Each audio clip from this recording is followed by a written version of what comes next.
Hey guys, tonight we're diving straight into the kind of ocean story that never makes it into the history books because the men in it didn't live long enough to write it down. You've heard of storms sinking ships. You've heard of pirates taking crews. But out here, in the medieval North Sea, that's not what you should fear. The real danger waits below the keel. Something older than your maps, bigger than your ship, and patient enough to follow for days before deciding you're worth the effort. This isn't the painted monster from a bestiary or the exaggerated tale told in a port tavern. This is what happens when the water beneath you changes color. The fish start leaping onto the deck, and the hull begins to groan like it's trying to warn you. By the time you realize what's brushing against the planks, it's not a question of if you'll survive. It's how fast you'll vanish.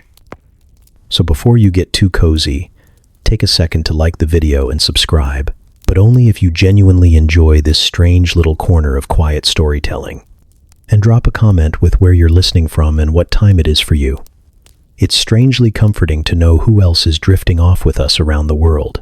Now get comfortable, let the day melt away, and we'll drift back together into the quiet corners of the past.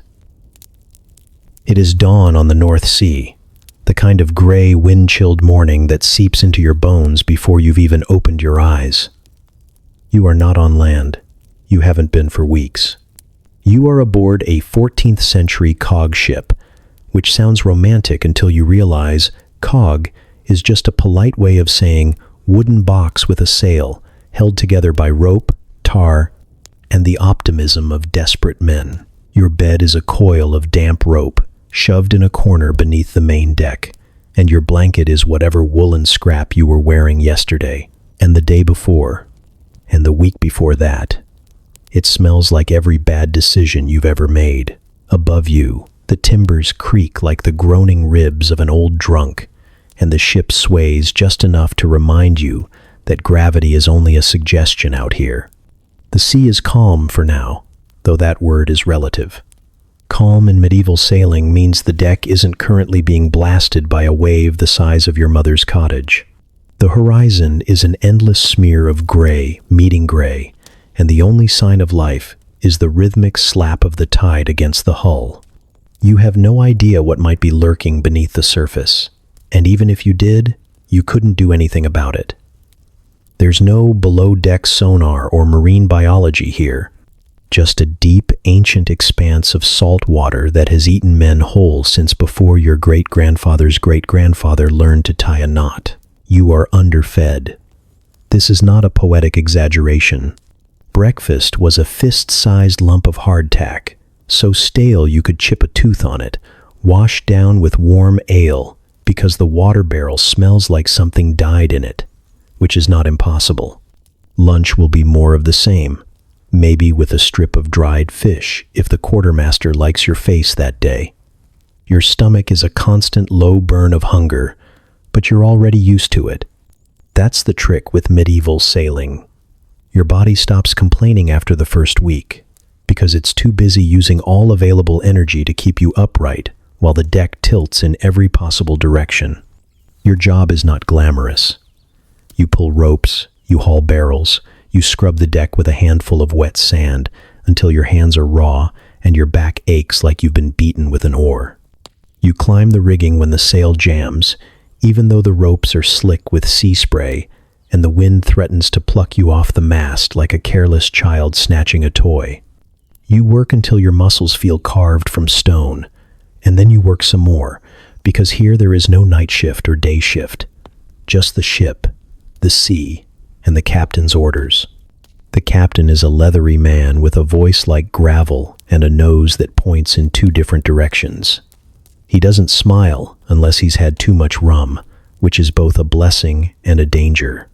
The crew is a mix of fishermen, debt dodgers, and men who simply decided that dying at sea might be better than dying in the fields. They are sunburnt, windburnt, and slightly fermented from living in the same clothes for months. Superstition runs through them like marrow.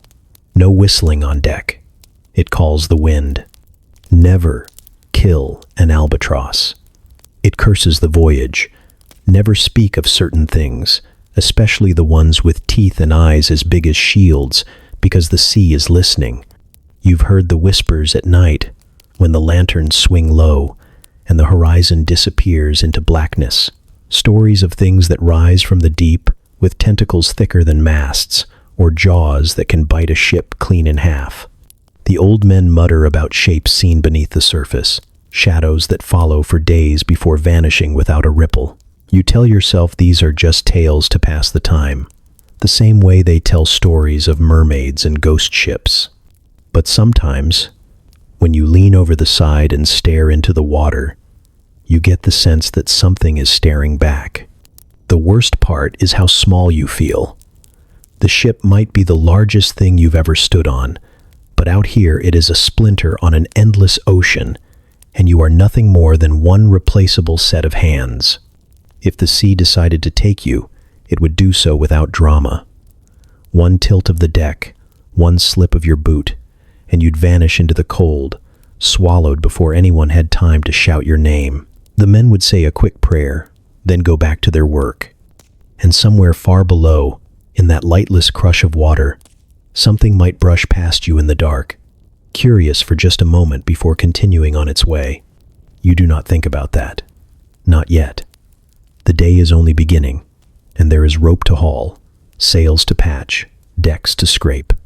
The captain's voice cuts through the wind, sharp as a cleaver, and you move before you think. The horizon is still empty. The sea is still gray, but you can't shake the feeling that beneath this deceptive calm, something waits. The first thing you notice about your ship is that it should not be here. It shouldn't be anywhere, really. A medieval cog is less a proud vessel and more a stubborn wooden box that someone has convinced themselves can survive the open ocean. It is fat and heavy in the water, built for hauling cargo, not outrunning anything that wants to kill you. The single square sail hangs from a mast as thick as an ox, and it flaps and snaps like an old flag in the wind. The deck is made of uneven planks hammered together by someone whose carpentry experience probably came from repairing barn doors. The whole thing groans with every shift of the tide, like it's constantly debating whether to stay afloat or just give up and let the sea have you. Below the waterline, the hull is a buffet for anything with teeth, scales, or a bad attitude. Sea worms burrow into the planks, softening them into sponge, while barnacles cling like crusty jewelry that slows the ship and adds weight. The tar meant to keep the seams watertight oozes black and sticky under the sun, coating the ropes with a resinous stink that clings to your clothes and hair. You breathe it in with every gust, a constant reminder that this vessel is held together less by craftsmanship and more by sheer stubborn will. The deck is small enough that you can cross it in a dozen strides, yet somehow crowded with barrels, coils of rope, stacked cargo, and the restless bodies of men who have nowhere else to be. You're constantly stepping over something or someone. At night, the crew sprawls where they can, on planks, over hatches, in corners where the wind doesn't bite so hard. There is no privacy here. If a man snores, you all suffer. If someone vomits, you all smell it. You sleep with your knees tucked to your chest and your elbows digging into the next person's ribs, praying the shift bell rings soon so you can at least stand and stretch in the cold. Every surface is rough under your hands. The ropes are stiff with salt and tar, cutting into your palms like braided sandpaper. The wood is splintered from years of pounding waves, so you move carefully unless you want to spend the evening digging slivers out of your skin with the tip of a knife. The railings are low enough that a bad wave or a moment's clumsiness could pitch you straight into the water. No one wears anything resembling a life jacket.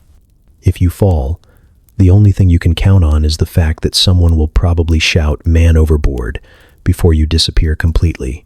Everything here smells like something else. The hold reeks of wet grain and stale beer.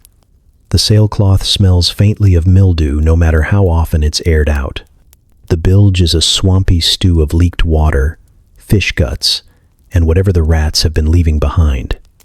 You stop noticing after a while, Or maybe your brain just gives up trying to process the assault.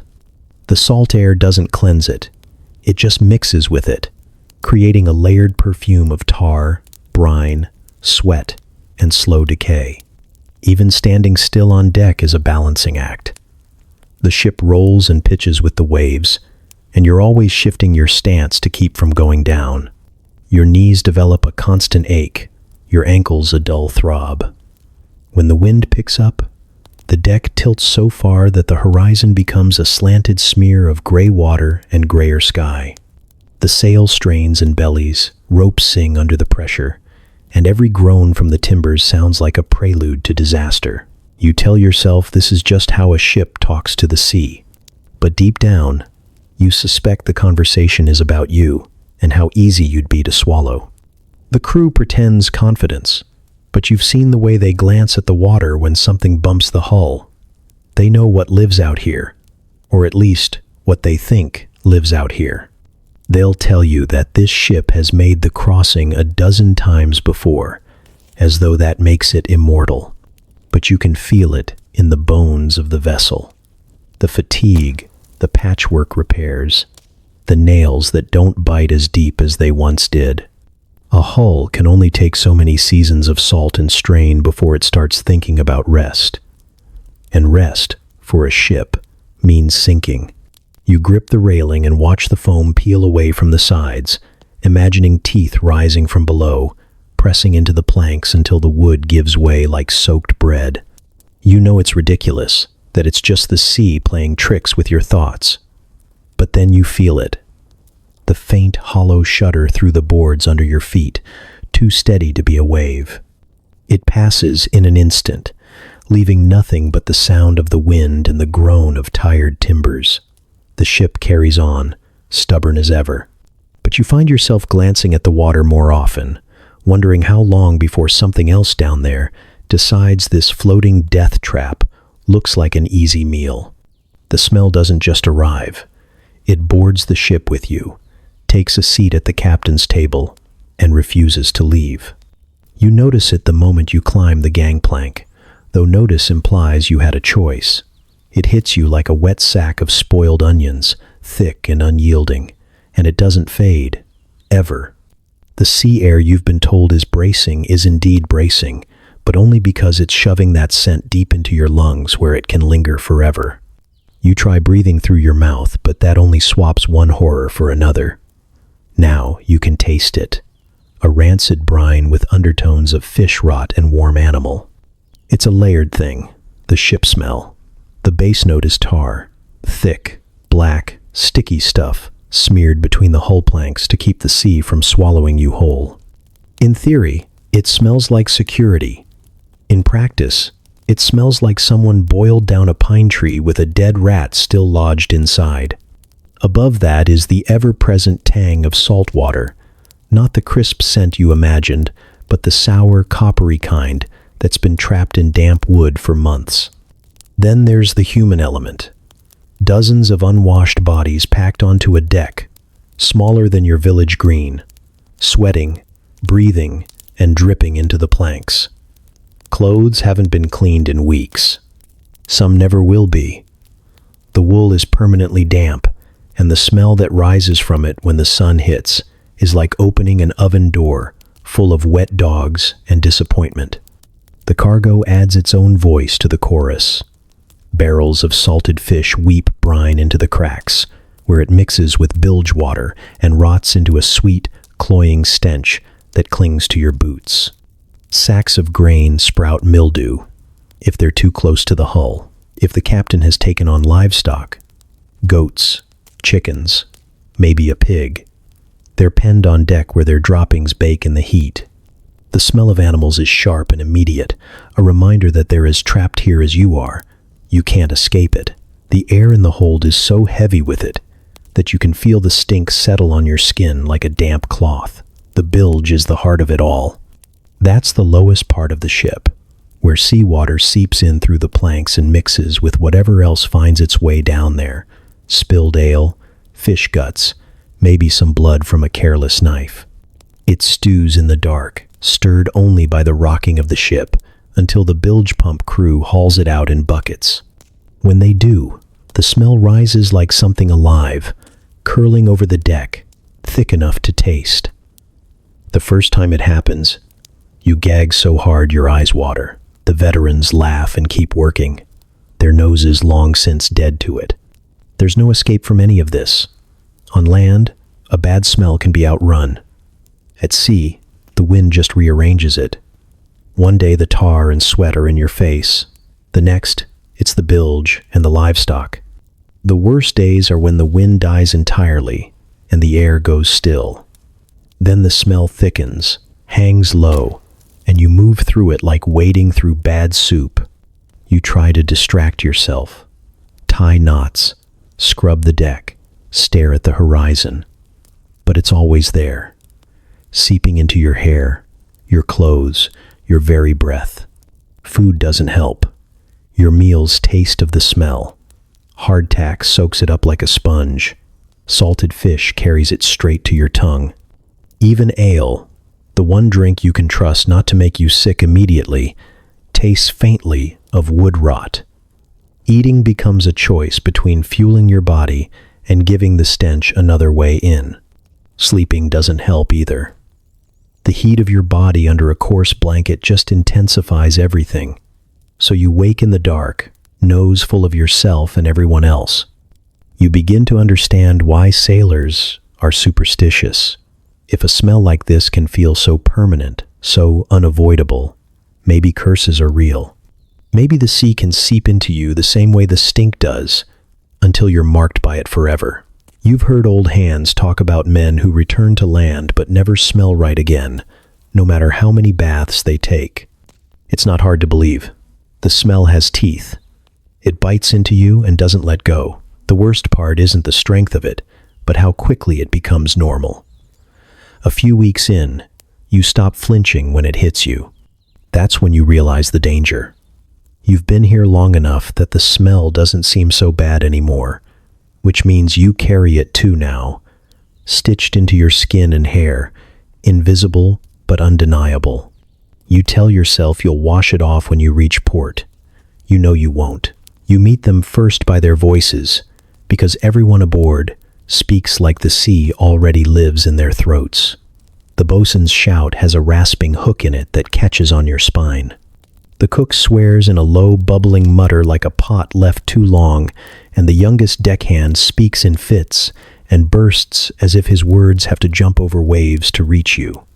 Nobody introduces themselves with a real name. You get nicknames forged from misfortune. Ratline, because he once fell through one. Crossbeam, because his forehead met one. Prayer, because he never stops. Fish, because he can gut a herring in 4 heartbeats, and because the smell will never betray him. You say your name and they mishear it on purpose, then try out 3 versions to see which one annoys you most. That becomes you. They are a collection of wrong turns and stubborn choices. There's a former monk who keeps a saint's finger bone wrapped in waxed cloth and won't let anyone look at it. A runaway miller whose hands are permanently dusted with imaginary flour, and a woman disguised as a boy so poorly that the goat figured it out before the captain did. No one says anything as long as she climbs as fast as the rest. There is a man from the Baltic with eyes the color of iron who collects bits of broken shell and scrimshaws them with tiny ships that always seem to be sinking. There's even a gentleman down on his luck, still using please and thank you like talismans, his fine boots cracked and stuffed with straw. They bicker like gulls and settle like ballast when the wind changes, a crew stitched together from the threads no one else wanted. They are superstitious in ways that sound like jokes until you try laughing. Never whistle, because you'll call a wind you can't dismiss. Don't say rabbit. Call them long ears or shore chewers, unless you want the mast to split. Don't count the waves. Don't count the stars. Don't point at the moon with your bare finger unless you're eager to lose it. Don't name the big fish. Don't name the small ones either. If a gull lands on the yardarm, it's the soul of a drowned sailor. and someone on deck will toss it a crumb and murmur a name you pretend not to hear. Tattoos are maps of bargains. A spiral around the wrist means, return me to shore. A star on the chest is a compass too proud to admit it's lost. A tiny black fish on the ankle makes the wearer believe the sharks will mistake him for kin. They are as seasick as they are devout, and often both at once.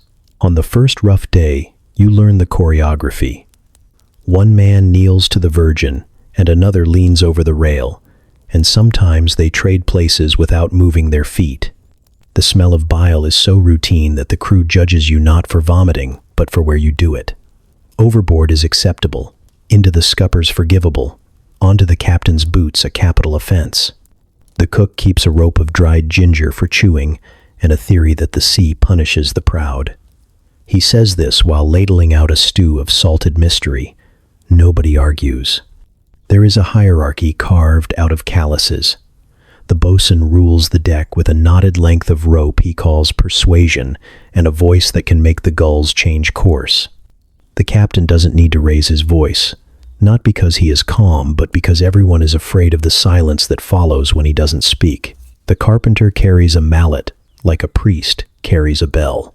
The helmsman sleeps with one eye open and claims he can smell a squall 3 hours before it arrives. He also claims to have married the sea in a ceremony involving a length of blue ribbon and a broken ring. If that sounds crazy, you keep it to yourself. The sea rewards politeness in stories, if not in practice. They will blame you for anything that changes, because blame is ballast too. If a rope snaps, it's because you looked at it wrong. If the wind dies, it's your voice that offended it. The gentleman's pocket icon of St. Brendan goes missing, and suddenly you are the thief, because you were nearest his bunk, and also because you are new, which is the same as guilty. Someone finds the saint a day later tucked into a coil of line, and everyone declares the miracle was the saint returning himself to the work he prefers. No one apologizes. Instead, they show you how to fold your blanket so it faces east and spit 3 times before you step on the ladder. Not because they like you, but because if you fall, you'll take their luck down with you. Nights show their softer edges. Dice rattle in a cup carved from bone and hope. A fiddle screeches and then remembers how to sing. Prayer mends a sail by starlight, his lips moving over words he refuses to waste during daylight. Crossbeam tells the story of a whale with a forest growing on its back, men lighting fires on its skin and calling it an island until it rolls and extinguishes them, and everyone nods as if they've seen it themselves. The Baltic man gifts you a scrimshaw chip with a ship not quite sinking on it. For balance, he says. And for the first time you think maybe they're not waiting for you to fail. They're waiting to see if you'll stay. Morning makes them hard again. The bosun's voice sharpens, the ropes bite, the sun presses down on wet wool and old wounds. You learn not to ask questions that point at fear. You learn that a joke can be a bridge and a blade. You learn who will hold the line beside you when the deck tilts, and who will vanish into his own prayers. You learn that none of them truly trust the sea, and the smartest among them don't trust the sky either. You also learn this. When the weather shifts, all eyes find you. The wind goes slack, and 20 men squint like they're trying to read your sins. A long ears is spotted in a dream, and Crossbeam gives you the kind of smile a knife practices in the dark. Someone ties a scrap of red cloth to the shrouds to divert the curse, and someone else presses a charm of knotted hair into your palm and tells you to keep your mouth shut for a day. You do.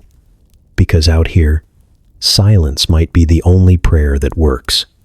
And if a shadow passes beneath the hull, and prayer looks up so quickly he bites his own tongue, no one speaks the word for what they think it is. They only tighten the lines, spit once for luck, and make sure you're the one standing nearest the rail. If you want to understand what medieval sailors feared most, you have to open a book they could never read. Bestiaries. Those illuminated compendiums of God's creatures were mostly copied by monks, their pages glowing with gold leaf and the sort of animals that made sense on land. Lions, eagles, bears. But tucked between these were the pages no one wanted to linger over. Here were the beasts of the deep, painted in curling strokes of green and blue, with eyes like molten coins and mouths big enough to take in a ship without pausing to chew.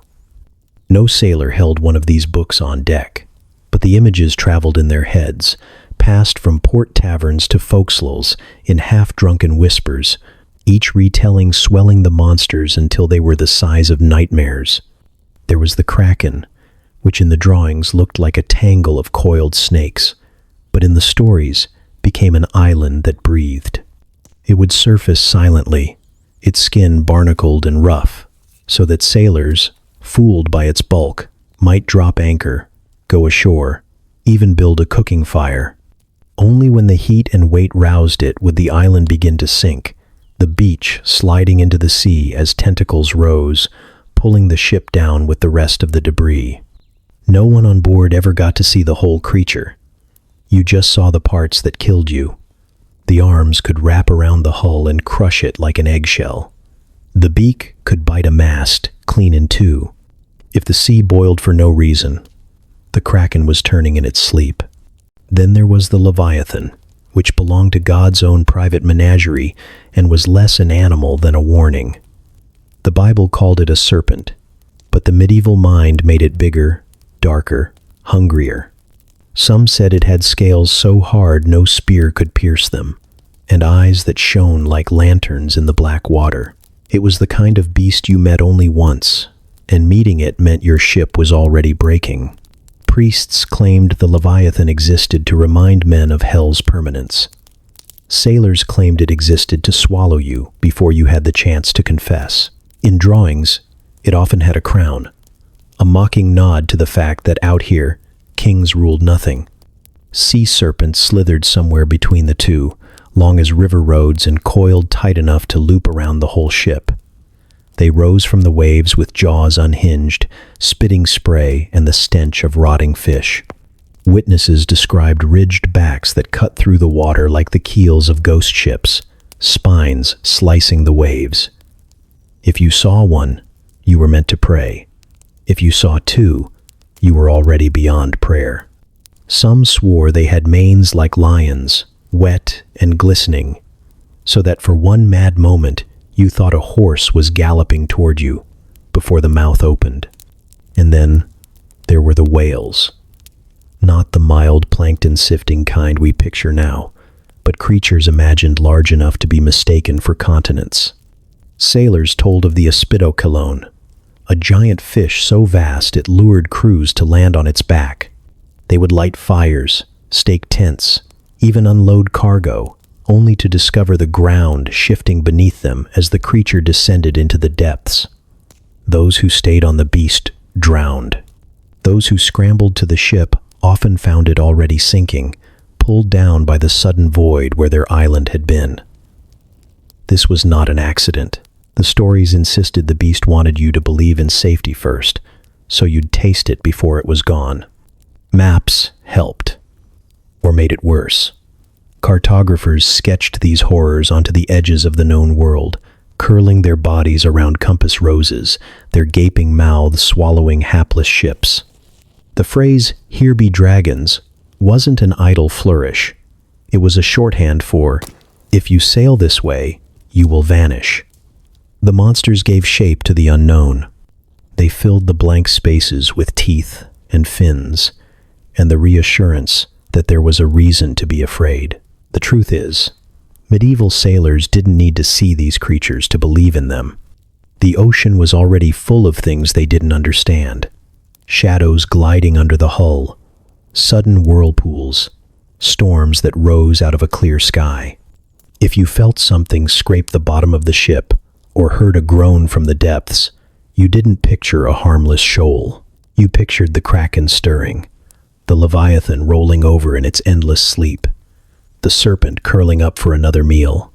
And if you survived, you told the story louder, bigger, until the next man swore he'd seen it himself.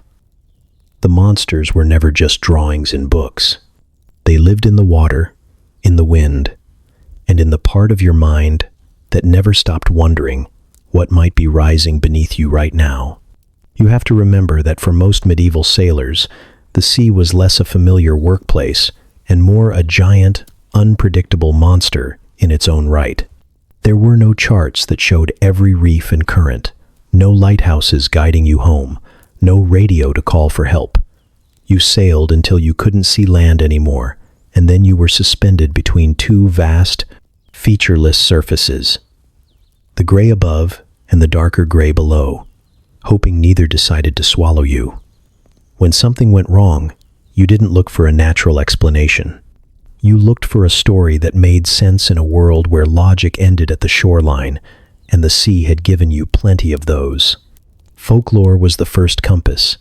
It came ashore with the fishermen, the merchants, the lone survivor of a wreck who staggered into a tavern with eyes too wide to be lying. These men told their tales over cups of weak ale that became stronger in the telling. A fish the size of a cart became one the size of a house, then one the size of the church roof, and by the time the story reached the next port, it was an island that had tried to eat them. When you've spent weeks rocking on the swell, starved of anything new to look at, you'll believe nearly anything that breaks the monotony, especially if it comes from a man with sea salt still crusted in his beard. It didn't help that the only scientific references available were the bestiaries, copied laboriously by monks who may have been experts on illuminated lettering but had never stood on a deck. Their whales had the teeth of wolves, their sea serpents had manes and smiled like court jesters. Every illustration was a marriage between rumor and piety, the beasts depicted not as animals but as moral lessons. The kraken was a symbol of gluttony, the leviathan a stand-in for Satan himself, the mermaid a warning about lust and temptation. These weren't field sketches. They were sermons in paint, and their inaccuracy didn't matter because the audience wanted allegory more than anatomy. The art itself was its own kind of proof. If it was written in Latin and framed with gold leaf, it had to be true. A sailor who'd never seen a sea serpent could still recognize one on sight because the image was already etched in his mind from a church mural or a lord's library. And if the serpent he spotted didn't match exactly, well, maybe that was just a different species. Nature was tricky like that. The world was full of animals that seemed impossible. Bats, elephants, camels. So why not a fish that could pull down a ship? Fear also played its part. Out there, far from shore, you were already braced for disaster. The wind could vanish without warning, leaving you stranded for days, or it could rise into a squall that snapped the mast in two. Waves could swell high enough to blot out the sky. Sometimes, ships simply disappeared. No wreckage, no survivors, just gone. It was easier to believe that a monster had dragged them under than to imagine the sea itself erasing them without reason. A beast at least had intent. You could hate it. You could pray against it. You could tell your children to watch for its shadow. And then there were the half-seen things, the ones that gave weight to every rumor. Shadows sliding under the hull at night, shapes breaching on the horizon and vanishing before you could focus. Strange roars or groans in the fog, deep enough to vibrate in your bones. A floating log that suddenly dove out of sight, an island that wasn't there the next day. In a time when you couldn't explain these things with currents, or migration, or the behavior of whales, they became pieces of a larger puzzle, one whose answer was always a creature waiting just out of reach. The stories also served another purpose. They kept men in line. A captain could use the threat of monsters to steer a crew away from mutiny or desertion. "Sail north and the kraken will find you," he'd say. And that was enough to quiet grumbling. Parents used them too, warning their children not to swim out too far unless they wanted the long arms of the sea to pull them under. The monsters policed the edges of the world, shaping where men went and how they behaved. By the time a sailor had crossed the sea a few times, he might have had his own sighting to add to the catalog. Maybe it was only a massive squid tangled in the rigging, or a whale that breached too close, or a strange dorsal fin slicing through the dawn. But once it entered his memory, it shifted to fit the shape of the stories he'd heard. And when he told it at port, under the warm haze of ale, his voice would drop, his eyes would widen, and another crew would set sail, convinced that somewhere out there, beyond the reach of their maps, something was waiting. In truth, it didn't matter if the monsters were real. Believing in them was the same as preparing for them. And in a world where the sea could kill you 100 ways before sunset, that belief was just another survival tool, sharp, well used, and impossible to leave behind. Days at sea can trick you. At first, every creak of the hull and crack of the sail is a reminder of how far you are from land, how thin the line is between you and the deep. But then, the rhythm sets in. The same chores, the same faces, the same gray-green horizon. Danger doesn't feel sharp anymore. It dulls into something you barely notice. You wake before dawn to the bosun's bark, haul yourself from your blanket, and get to work with muscles that remember what to do before your mind catches up. The ropes always need hauling. The rigging always needs mending. The deck always needs scraping.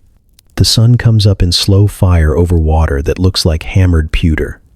You climb into the rigging to patch a tear in the sail, your hands black with tar, your boots slipping on ropes stiff with salt. Below you, someone curses at a knot that won't give way. Someone else spits into the wind and mutters about the last time the sky looked like this. You focus on your work, not because it's interesting, but because it's easier than thinking about how much nothing surrounds you. Meals come when they come, more about breaking the day than feeding the body. Salt meat hard enough to chip a tooth, biscuit so stale it feels like biting a rock, and a ladle of thin broth that tastes faintly of whatever the cook dropped in it last. You sit shoulder to shoulder with the others, sharing the same cracked wooden bowl you've been eating from all voyage.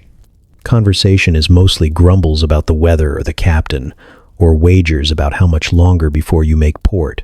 You learn not to ask what's in the stew. It's never a comforting answer.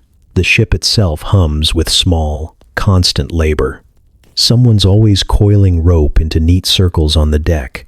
Someone's hammering at a loose plank. Someone's greasing a block so it won't shriek when the wind shifts. These little acts of maintenance feel like talismans against chaos. If the ship stays whole, maybe you will too. The horizon remains empty, and you start to believe that's how it will stay. By afternoon, the wind dies down, and the sea smooths to a gentle roll. The deck warms under your feet. The ropes slacken, and work slows. Some men gamble with dice carved from bone. Others doze in the shade of a sail. You find yourself leaning on the rail, staring into water so flat it feels like a mirror, watching your own face ripple with the swell. You tell yourself the dark shapes you see below are just shadows from the clouds. Evenings are the same ritual. The sun sinks in a slow blaze, the sky shifts from gold to bruised purple, and the air cools enough to make you grateful for your coarse wool shirt. Lanterns are lit, their weak yellow light spilling in shaky circles on the deck. The crew eats again, talks again, spits over the side again. The watch is set. You know who's sleeping, who's awake, who snores like a saw cutting through bone. The repetition is so complete it feels safe. That's the danger. The routine gets into your bones. It makes the ship feel like a small, contained world, where the worst thing you have to worry about is running out of ale or getting the night watch during rain. You start thinking in small scales, rope lengths, stew ladles, hours till the next bell. The ocean becomes just a backdrop, not the force that could crush you with one shift in mood. The veterans don't fall for it, not entirely. You see it in the way they still scan the horizon, even when there's nothing to see. How they keep one hand on the rope ladder when climbing the mast. How they go quiet when the water goes too still. But you're not a veteran yet. To you, the sea on a calm day feels almost kind. You don't realize until much later that it's not kindness at all. It's patience. The kind of patience a predator has when it knows you'll come close enough on your own. The chores, the meals, the easy sway of the deck, all of it is just the lull, the slow settling of your mind into the belief that this is all there is. And when the water beneath you stirs for reasons no wind can explain, when something massive shifts in the dark and the calm breaks, it will feel like waking up from a dream you didn't know you were having. It starts small, the way bad things often do. Morning comes with a sky that looks the same as yesterday's. Thin light spilling over a low horizon, a wind steady enough to keep the sail full but not straining. You're hauling rope at the bow when you notice the water has changed. It's not the deep slate blue you've grown used to, but a strange, luminous green, like someone has taken a painter's pigment and spilled it into the sea. At first you think it's just the angle of the sun, but then you see it spreading, a wide band of color sliding under the hull. It has no clear edge. It's just there, thick and steady, moving with you. The others notice too. The Baltic man leans over the rail, squinting hard, muttering something you can't catch. The helmsman spits into it, watching how the spit vanishes without a ripple. Prayer stands still, hands deep in his sleeves, as though movement might draw its attention. No one says it out loud, but you can feel the shift. The way conversation dies mid-sentence, the way boots scuff slower on the deck. Sailors don't trust water that looks different without reason. Then the fish come. At first it's just one, a silver flash breaking the surface beside the bow, twisting in the air before splashing back down. Then another, and another. Within minutes the sea ahead of you churns with them. Mackerel, sprats, a few heavy-bodied tuna, hurling themselves out of the green water like they're trying to escape something beneath it. You've seen fish jump before, but never this many, never this desperate. Some smash into the hull with wet slaps, leaving smears of scales before they fall back in. A few land on deck, gasping, eyes rolling wildly until someone kicks them overboard. The cook jokes that the sea is feeding you early. No one laughs. The captain orders the ship to keep course, but his voice has that flat edge you've heard before storms. Men glance over their shoulders without meaning to, eyes drawn to the widening stretch of green in your wake. You can't see what's under there, but you start imagining shapes, long and slow-moving, shadowed by the strange light. The fish leap higher. Some don't come down at all. You just hear the splash farther off, like they've chosen to fly as far from the ship as their bodies will allow. It's late afternoon when the singing starts. At first you don't notice it. The sound blends with the creak of the rigging and the soft slap of the waves. Then Ratline stops in the middle of coiling rope, head tilted like a dog hearing a far-off whistle. You follow his gaze toward the hatch that leads below deck. The sound rises and falls, not quite a tune, but too smooth to be the usual groans of the hull. It's high, thin, and wet somehow, as if the notes are carrying water inside them. Ratline swears he's heard this before. He says it means a woman's under the ship, walking on the underside of the hull and singing to herself. Someone tells him he's full of it, but his face stays pale, and he keeps looking at the hatch like he's afraid something will climb through it. The cook says it could be the wind through the seams, but the wind's barely moving now, and besides, wind doesn't hum. You lean close enough to hear it for yourself. The sound has no clear direction. It seems to come from everywhere, threading through the planks, slipping into your ears no matter how you turn your head. It's not loud, but it burrows deep, making the hairs on your neck rise. The melody, if it is one, seems to shift just when you think you've caught it. It's almost human, but not quite. By sunset, the green water has faded back to blue, and the fish are gone. The singing stops too, leaving the ship wrapped in a silence that feels heavier than the sound. Men move quickly, as if the night might catch them off guard. No one mentions the omen outright. Sailors know better than to name a thing before they understand it. But as you take your turn at the rail, staring into the black water. You can't shake the feeling that whatever caused the fish to flee and the water to change hasn't gone anywhere at all. It's just waiting for you to stop looking. Morning arrives with a sky that looks clean enough to drink, and you almost believe it. The light is thin and honest, the kind that makes the water look like rolled steel and the sail like bone. You fall into the rhythm. A coils of rope, a smear of tar on the seam, the bosun's voice clipping the air into pieces. Then, without warning, the horizon frays. It is not a cloud bank you can point to and say, there. It is a fuzzing, as if someone dragged a greasy thumb across the edge of the world. You blink, and it's closer. The helmsman doesn't look at it. He stares at the telltales as if they might explain why the air suddenly tastes like a damp stone. Fog does not fall the way rain does. It advances the way a thought does, silently and with conviction. You watch it roll low over the water, a pale animal flattening itself to slip under the keel. The sun dulls to a cheap coin. Voices on deck shrink, pulled inward by the soft, blank sound of the mist. Rope in your hands becomes uncertain. You know its weight, but your fingers second-guess it, as if the fog has erased the memory of friction. Somewhere off the bow, a bell clangs. 3 notes, and then nothing. You look for a ship and find only a wall of gray that has stepped directly in front of your eyes.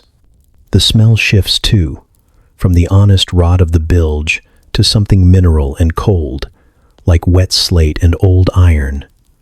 It feels less like weather than editing. Pieces of the world being crossed out.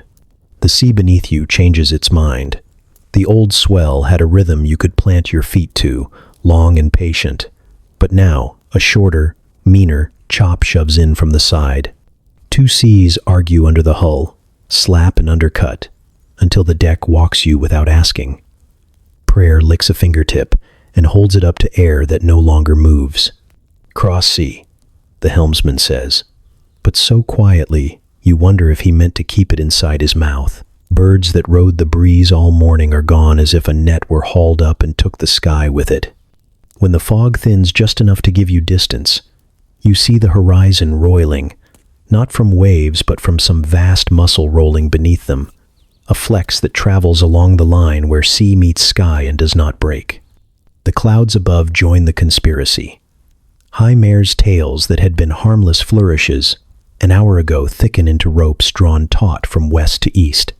Then, stranger, a lid of cloud forms where no wind should permit it, an unbroken slab like a bruise, circular enough to make men cross themselves. Light bleeds sideways. Your shadow doubles and then goes missing entirely.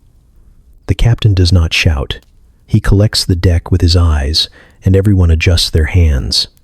The Baltic man slides a scrimshaw chip into your palm, an unasked-for gift, the little carved ship on it tilted just a degree too far to be safe.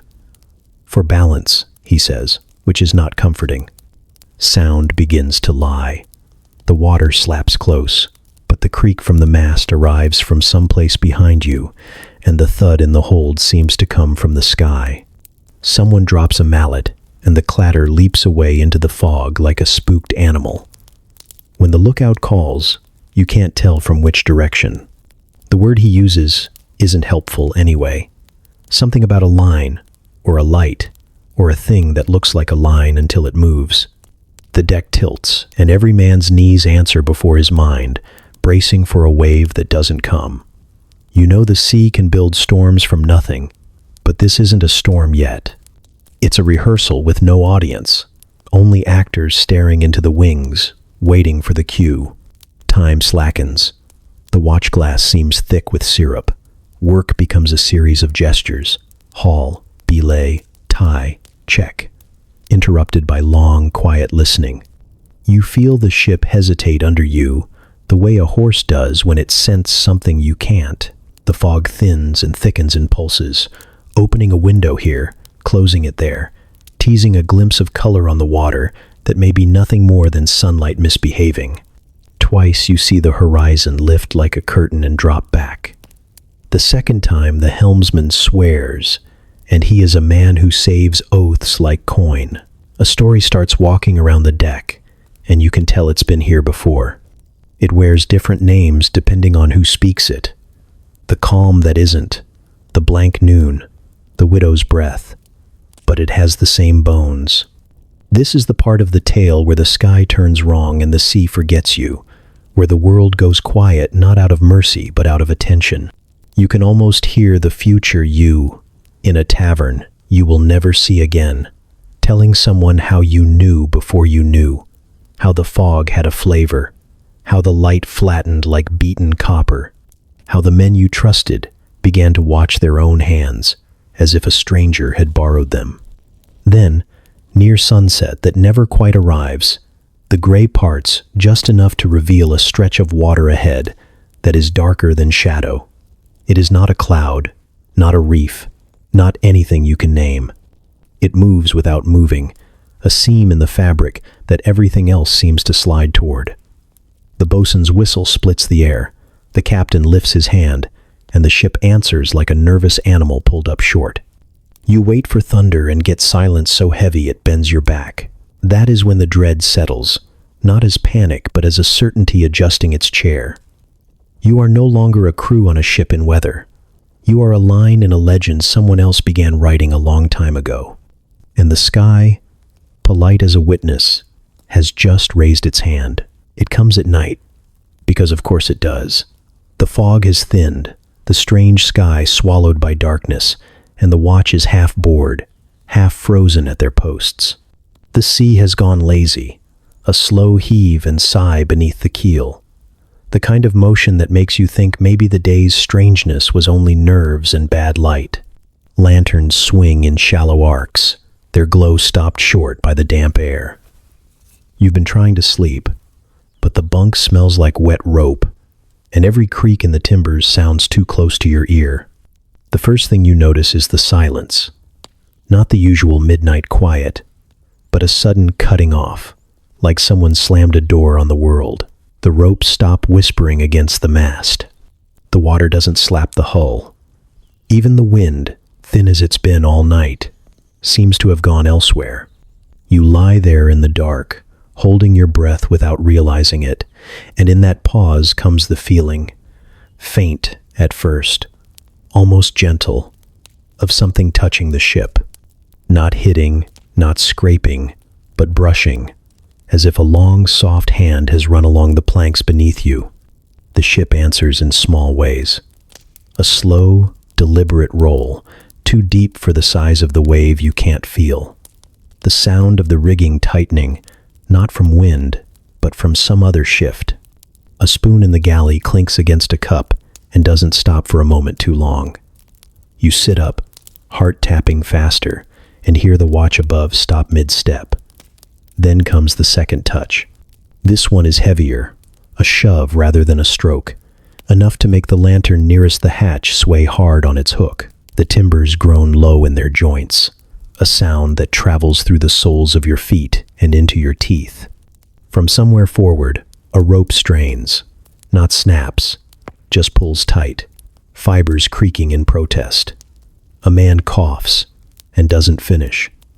You hear someone whisper a name that isn't anyone on board. Boots shuffle on the deck, slow and hesitant, as though each step is testing whether the planks will still be there. The captain's voice comes next, too calm, telling the helm to hold steady. That's when you realize the helm has been holding steady, without wind or current for nearly an hour. The thing, or things, move along the hull in no hurry. You can track it by the sound of the water displaced in its passing, a slosh and suck that climbs the timbers before sliding away. It doesn't circle, exactly. It traces, as if it's measuring. Sometimes it's beneath you, deep enough that you only feel the pressure through the soles of your boots. Other times it's close enough that you hear the wet drag of it against the tarred planks. The rats, which normally scratch and skitter all night in the grain sacks, have gone silent. You can hear them breathing if you listen hard enough. Someone above calls for light, and a lantern is lowered over the side. Its glow shivers on the black water, too weak to show anything but the ship's own reflection. Then, that reflection ripples, not from the lantern's swing, but from something passing under it. The crew leans over the rail, but no one leans far. You can't see it, but you can feel it in the air, that tight heaviness before lightning strikes. Whatever is down there is large enough to move without needing to rush, and close enough that the ship reacts before the men do. The third brush is not gentle. It comes with a weight that makes the deck dip, a shove that sends a bucket clattering across the planks. You catch yourself on the nearest line, fingers gripping until the rope's twist bites into your skin. The hull groans like a tree in a hard wind, though the air is still. A shudder passes through the ship, not a wave's rocking, but a vibration, as if something vast has knocked once, then listened for the answer. No one speaks. You can hear the wet hiss of the sea licking the hull, the faint drip from a seam somewhere in the dark. Then, as suddenly as it began, the feeling recedes. The ropes slacken. The lantern steadies. The spoon in the galley stops its tapping, but the silence does not lift. It sits over the ship, thick and expectant, as though whatever brushed past has only stepped away to decide whether you're worth coming back for. By dawn, the ship is awake in the way a wounded animal is awake, jittering at every touch. No one mentions the night aloud, but conversation moves around it, like sailors skirting a reef they all know is there. The bosun tries to run the morning as usual, voice sharp, orders clean. Yet men break formation to paw through their sea chests, to finger charms and mutter formulas they've been saving for a worse day than this. Prayer produces his saint's bone wrapped in waxed cloth and presses it to the mast 3 times, forehead touching wood, as if the ship could hear him. The helmsman ties a strip of blue ribbon to the tiller and won't meet anyone's eyes. The cook burns a twist of dried juniper over a clay lamp until the smoke crawls through the shrouds. Ratline has threaded a pebble with a hole in it onto a cord and wears it like armor. Crossbeam knots and uncots a length of tarred line, lips moving, counting to numbers that don't make sense. It starts with the quiet rituals. The spit over the rail, the silver coin flicked into the wake, the palm laid flat against the mast so the ship knows your name and keeps it. Then come the louder ones. The carpenter hammers an iron nail into the prow to close the mouth of the sea, and 3 men answer with a chorus of amens and a 4th with a psalm, half remembered from childhood. Someone drags a pail of salt across the deck and throws pinches at the corners like he's salting a beast to keep it from climbing on board. A rope is tied in 13 knots, each knot breathed on, each breath a plea. The Baltic man takes his scrimshaw chips, the tiny ships always on the edge of drowning, and tosses 2 into the water, eyes flat, as if payment must be made now or in blood later. When the wind falters mid-morning, the first accusation arrives as easily as a breath. The gentleman points at you, not with a finger but with a chin, because pointing is bad luck. He whistled, he says, and faces turn. You did, yesterday, a tuneless scrap to keep time on a coil. Called a wind we couldn't feed, the cook adds, as if this is obvious. And he counted, Crossbeam says, accusation sharpening with each echo. Stars, waves, his steps, always counting. A thing with teeth brushed the hull in the dark, and somehow the arithmetic of your nervous mind has invited it. You try to laugh it off. The sound lands wrong. Prayer glances at the sky and crosses himself twice, once for humility and once for haste. Someone asks where you keep your knife, and then demands you show the handle, to see if it's bone from a long ears. You say rabbit without thinking, and the deck goes still. The bosun's head snaps up. We don't call them that at sea, he says softly, which is worse than shouting. You stammer out the euphemism, but the word has already been spoken, and words are traps as much as nets out here. The woman who is not a boy glares like you've kicked a saint. They bring objects to prove your fault, the way villagers bring proofs to a court. a piece of red thread you tied around your wrist to keep blistered skin from splitting. Witch cord, someone says, and prayer does not correct him. A smooth shore stone in your pocket, kept because it reminded you of home. Proof that you've brought land aboard, that you're trying to anchor the ship to the wrong world.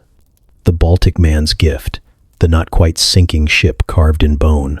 Look how it tilts, see how it leans, an omen you accepted with your own hand. Each trinket is lifted and judged and passed like a sickness until they make a small altar of your pocket's contents on a coil of line. The captain lets it go on longer than you expect, eyes dry as old rope. Keeping men from their rituals now would be like prying a knife from a clenched fist. When he finally speaks, the deck breathes once. Cast the tokens, he says, and no one needs to ask which ones. The bosun sweeps your little altar into a bucket and hands it to you. Walk to the prow. Don't look back. Toss them one by one and speak the ship's name between each throw. It feels theatrical, a play written to satisfy panic, but the crew's faces are grave enough to make theater into law. You do as told. The red thread, the stone, the scrimshaw chip all hit the water with quiet, insulting plips. With each one, you say the name like a prayer and like an apology. More offerings follow. Dice drop overboard, like the bones they imitate. A cup of ale is poured slow into the wake, to oil the water's temper, the cook says, and a slice of salt pork follows it, meat swinging for a moment on the slick before it is swallowed whole. The helmsman unknots his blue ribbon and ties it to the foremast. Crossbeam presses a nail into your palm and tells you to hammer it into the rail beside your sleeping place to fasten your luck down so it can't be snatched. Then the murmurs change key. It's not the things you carry. It's you. You spoke the wrong word on the wrong night. You counted the wrong tide. You looked too long into the green water. He listened to the singing, Ratline says, voice almost tender with fear. That's how they hear you back. The circle tightens without anyone moving. You can feel the narrative hardening, a frost closing over puddled water. It needs only a final tap to turn it to ice. The captain's shadow crosses yours. He smells of tar and cold iron. He studies your face as though it is a chart with a reef poorly drawn. Have you more to give the water? He asks, and you understand what a mercy sounds like at sea. Not kindness. Order. You take your knife out of its sheath, not because you believe, not because you don't, but because the ship must be convinced. You lay it on the rail and push it over. It glitters once like a fish remembering light and then vanishes. The men breathe. The rope work resumes, though not all at once. Prayer unwraps his bone and kisses it through the cloth. The cook stirs a pot and makes a show of tasting. Someone begins a hymn, and someone else hums the wrong tune to it on purpose to force a laugh. You go back to your place, hands empty, pockets cured of their crimes. For an hour or three, the ship pretends to be ordinary again, a box of wood full of tired men and chores. But every so often, a face tilts toward the water, the way you cock an ear in a strange house when the floor complains. And when the rats begin scratching again at dusk, it is a relief so sharp it hurts. It doesn't happen in the crash of battle the way you'd expect. No sudden lunge from the deep, no spray of water that blinds you before the killing starts. It begins in the gray blur of afternoon, the kind of weather that dulls the edges of everything, until the sea and the sky seem poured from the same pot. You're hauling a line with two others when the ship shifts in a way that's wrong for the swell. Less a roll, more a tilt, like the water beneath has been scooped out from one side. No one says anything. The crew has learned not to put words to certain things. You just keep hauling, then you hear it. The scrape of something against the hull, not sharp like rock or ice, but slow and deliberate, dragging along the planks as though tasting them. It runs under your boots, a vibration that makes the nails in the deck hum against the soles of your feet. You feel it in your teeth. Prayer stops mid-knot and leans over the rail without a word. You follow his gaze, because everyone else does. At first, you see nothing but the reflection of the sail in the slack water. Then a shape slides into view just beneath the surface. So close you could swear it's already touching the hull. It's colorless at first. Gray, green, something between, until the light catches the crust of it. Barnacles, hundreds of them, packed like coins in the skin, their white shells flaring as the water moves over them. They cluster along what must be a ridge or a spine, and you realize the line you're looking at is far too straight, far too long, to belong to a drifting log or a whale. It disappears under the bow, the rest hidden from you, as though the sea itself is deciding how much to show. Then the eye appears. It comes out of the murk the way a lantern glows into sight on a foggy night. Sudden but inevitable, as if it's been there the whole time, waiting for you to notice. Round, lidless, and yellowed like old brass, the size of a barrel head, with a dark slit at the center that opens and narrows as the light shifts. You can see your own reflection in it, small, bent over the rail, one of a dozen figures frozen in the same posture. The eye doesn't dart or blink. It simply looks, not at the ship, not at the crew, at you. The scale of it blooms in your mind. If that's the eye, then the head must be larger than the captain's cabin, the body stretching longer than the ship itself. You start to map it under the water, tracing the shadows, the faint gleam of another ridge further back, the slow flex of something that could be a fin or an arm. You feel the ship's weight change again, as if the beast has slid beneath the keel, lifting one side just enough to unsettle your balance. Somewhere aft, a man swears softly, the kind of oath meant only for himself. The eye drifts past, following its unseen body. For a moment you think it's leaving, but then the water stirs, the surface dimpling, as if from a slow breath exhaled upward. The smell hits you. Salt, rot, and something metallic, the way blood tastes on your tongue.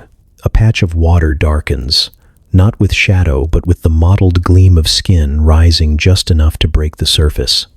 You see the jagged peaks of teeth, not clean ivory but yellow and green, each one thick as a ship's timber, spaced too far apart to be human, but close enough to shear through the hull. They vanish again, the mouth closing without a sound. By now the crew has gone silent in that collective way where no one dares to name the moment. The only sound is the water licking against the planks, and beneath it, the deep, slow rhythm of something enormous moving just out of sight. The eye passes under the stern, vanishing into the gray like a coin sinking in a well. You don't breathe until the last ripple has smoothed itself into the swell. But the image stays, burned into you as vividly as any chart. The barnacled ridge, the yellow eye, and the teeth that belong to something older than the ship, older than the sea lanes you've sailed, maybe older than the idea of ships at all. You realize then that all the stories, the talismans, the whispered warnings, weren't meant to prepare you for this. They were just to keep you from going mad before it finally looked back. It should have been a moment of decision, but instead, it's a moment of chaos. The beast's shadow hasn't even fully faded from beneath the ship before the crew starts moving in every direction at once. The captain's voice cuts across the deck, sharp and commanding, but it's already competing with half a dozen others, each shouting their own orders, warnings, and curses. No one is listening to anyone. Prayer bolts for the weapons rack, fumbling for his bow as though an arrow fired into the sea could pierce something the size of a chapel. His fingers shake so badly he drops the string before he even knocks the first shaft. The cook, of all people, grabs a spear and runs to the rail, leaning so far over you think he'll tumble headfirst into the water. He heaves the spear down with a grunt, but it only slices the surface and bobs uselessly away, carried off by the swell. The carpenter is trying to hand out axes, but half the men reaching for them seem to forget you can't chop water. The archers, 3 of them, All decent shots on land are lined along the starboard side, loosing arrows into the ripples where the eye last was. The shafts vanish into the sea without even a bubble to mark the impact. They keep firing anyway, faster now, as though speed will somehow make up for accuracy. One bow cracks under the strain, and its owner tosses it to the deck, drawing his knife like he means to jump in and finish the job himself. Two others grab lines and start knotting them into makeshift harpoons, shouting about dragging the thing in. Someone suggests turning the ship, getting the wind behind you, making for open water. Someone else screams that you can't run from the sea. The helmsman stands frozen at the tiller, glancing from the captain to the roiling water to the horizon, waiting for an order that won't contradict the last one. The sail flaps once, catching a lazy gust, but no one moves to trim it.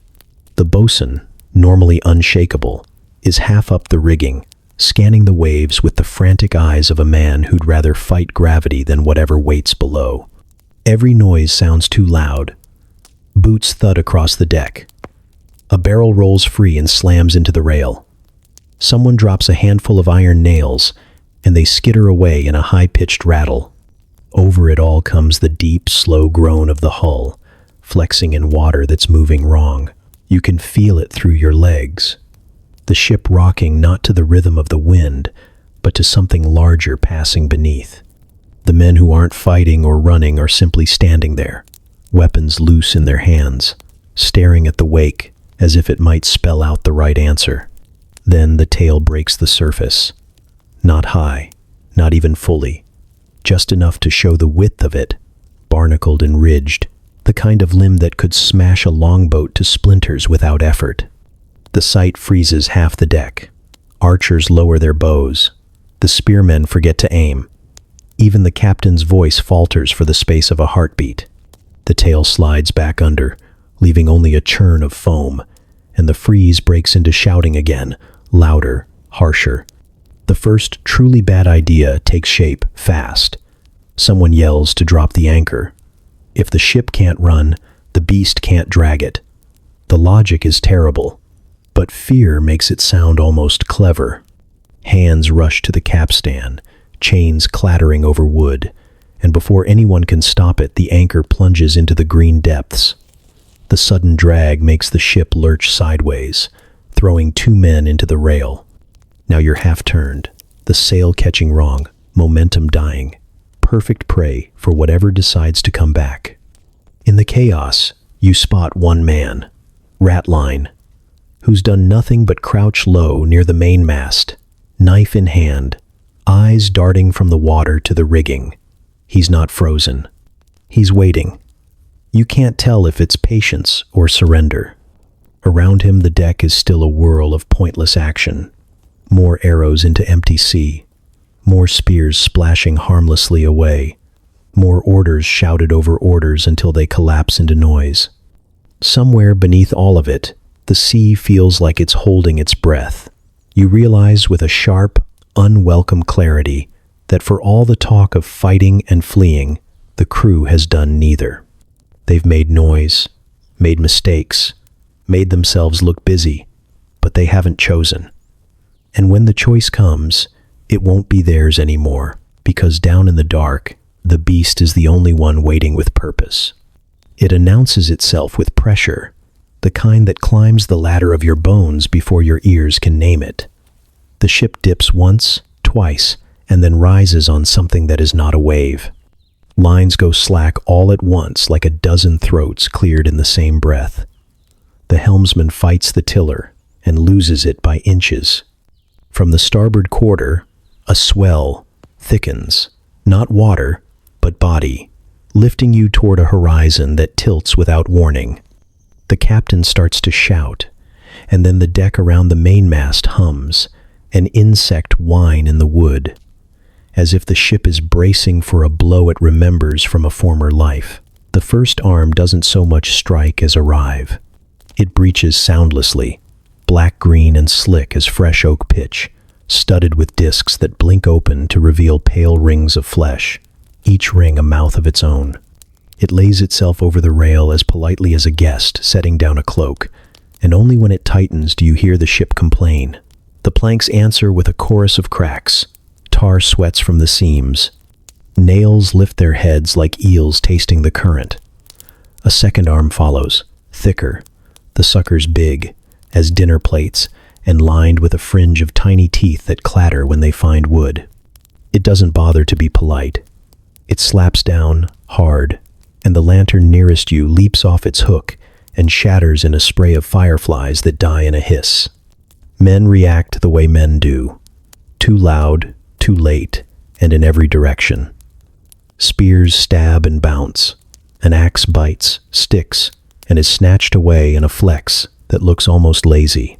An arrow thuds into a sucker and vanishes as the ring irises shut around it, pulling the shaft in like a treat. The bosun swings, persuasion at the arm, and is answered with a flick that sends him sprawling, breath knocked loose. The arm tightens again, testing, then wrenches sideways. The rail gives with a splintered shriek, wood lifting in long curls like shavings from a plane. Somewhere below, the anchor chain grinds. The ship pivots on its own fear. You don't see the third arm until it's on the deck beside you, pouring over the gunwale in a thick, muscular rope that moves with obscene grace. It feels its way forward, tasting with those rings, leaving circles of suction on the planks that rise like bruises. It slides over a coil of line and squeezes. The rope pops apart in 3 places, fibers flayed into hairy fronds. Prayer lunges with a knife and hacks at the spot where skin thins between suckers. The knife goes in an inch and then is simply gone, swallowed by pressure. The arm tightens around the base of the mainmast, and the sound that follows is not a crack. It's a groan deep enough to make your ribs flutter, the mast speaking its objections in a language no one wants to translate. Water erupts on the port side, not from a wave but from a breach. Something below has punched in, and the whole breathes, inhaling and exhaling seawater in lungfuls. The bilge, that always sounded like a patient cough, now roars like a throat torn open. The carpenter is already running with wedges and oakum, shouting for men to haul the pump handles until their shoulders tear. 2 crew go below and vanish into a spray so dense it looks like rain falling the wrong way. The deck begins to list. Barrels roll, then fly, then thud against the arms with hollow, useless defiance before they're swept aside. The tail, or another limb, wearing the shape of one, rises amidships just long enough to flatten a longboat into timber confetti. It lands with a wet, decisive smack that blows mist into your eyes. Teeth follow, a half moon of them, surfacing long enough to take the captain's boat with a single, neat bite. The gunwale disappears. The gap where it was feels personal. You think of mouths in church paintings that promise mercy, and then of this mouth, which promises only physics. Someone finally thinks to cut the anchor line. Iron screams. Chain rattles like a dropped rosary. The sudden release jerks the stern around, and the world leans the other way. Men go down in rows. An arm lashes across the deck to steady itself and catches crossbeam at the waist. He makes a sound you have never heard a man make.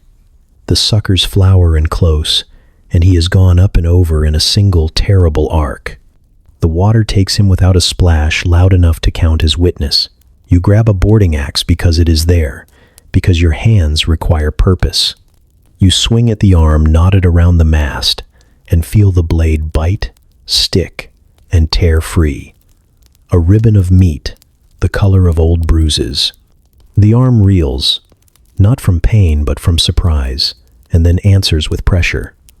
The mast yelps, a quick, high note, and then drops half an inch in its step. Above you, the yard bucks and the sail rips with a sound like parchment torn by an angry god. Men in the rigging cling and slide, legs pinwheeling, their curses snatched and swallowed by the wet, grinning air. The helm is useless. The sea is a floor the beast owns. The captain gestures you toward the pumps with a hand that doesn't shake, and you run because running is a kind of belief. belief that plugging holes matters when the sea has decided to count you. The pump handles slam up and down, meat and wood and iron all working in the same blind rhythm. Water gushes out in thick belches, only to be replaced by more pouring in from the wound below. It's like bailing a prayer with a sieve. Then the eye surfaces again beside the shattered boat, so close you could touch it if you were the kind of fool who wanted to see himself reflected in the thing that will end him. It looks, commits you to its memory, and slides away. An arm lifts high, higher than a man's reach, higher than a mast yard, shadowing the deck like a moving knight, and comes down across the foredeck. Wood parts. Nails sing as they tear. The ship, which has pretended to be a living thing for its whole life, screams like one at last. You think, briefly and without hope, that if the beast would only choose hunger over curiosity, it might be kinder. Instead, it holds you the way a cat holds a bird, testing the hinge of your world. And every groan of the hull, every crack of a splitting plank, every slip of your boots on the new wet, tells you that the test is almost over.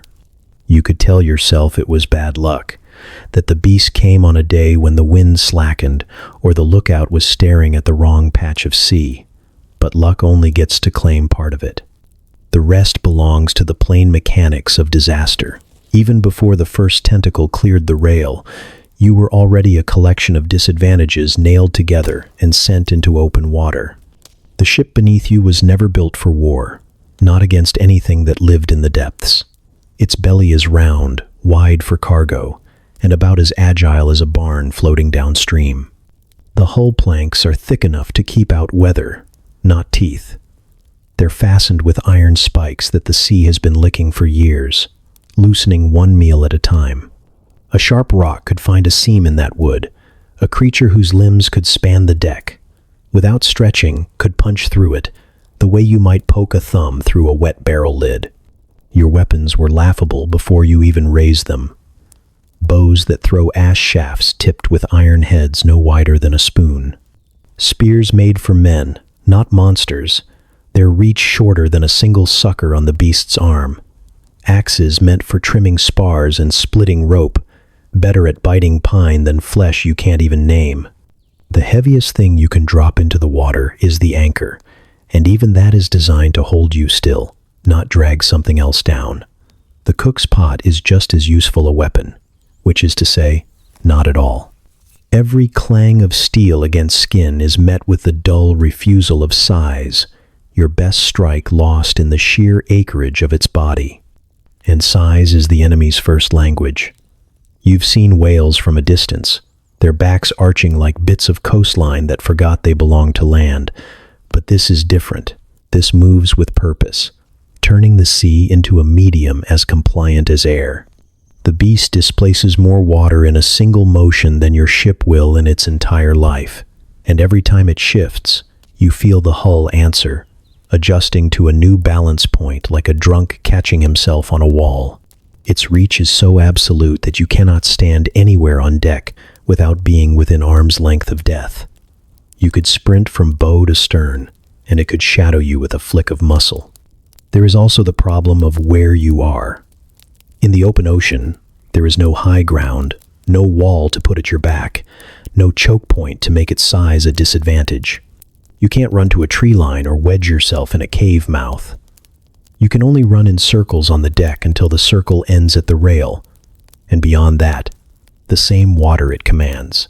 Even if you had the wind, even if the sail were full and the helm steady, the beast moves in 3 dimensions you can't even imagine. You steer east, and it meets you from below. You turn with the current, and it rises on the bow as if the entire sea were a trapdoor. Every part of your vessel is a liability disguised as a virtue. The mast that carries your speed can be snapped like a reed. The ropes that let you climb and turn can be cut or tangled until they're nooses. The cargo, food, water, trade goods, becomes ballast that keeps you too heavy to pivot quickly, too slow to flee. And the crew, brave as they try to be, are as fragile as any other warm body in cold water. One slip on the wet planks, and they're over the side. And the sea's justice is swift and final. The ship makes noise when it moves. Creaks, groans, the slap of waves against the hull. All of it is a kind of location bell for a creature whose senses are tuned to the vibrations of a world you barely understand. The moment you set sail, you announced yourself. The moment you entered its territory, you were inventory.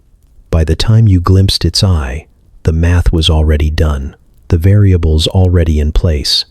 Displacement, tensile strength, leverage, velocity, every measure tilting to its side before you even put your hand on a weapon.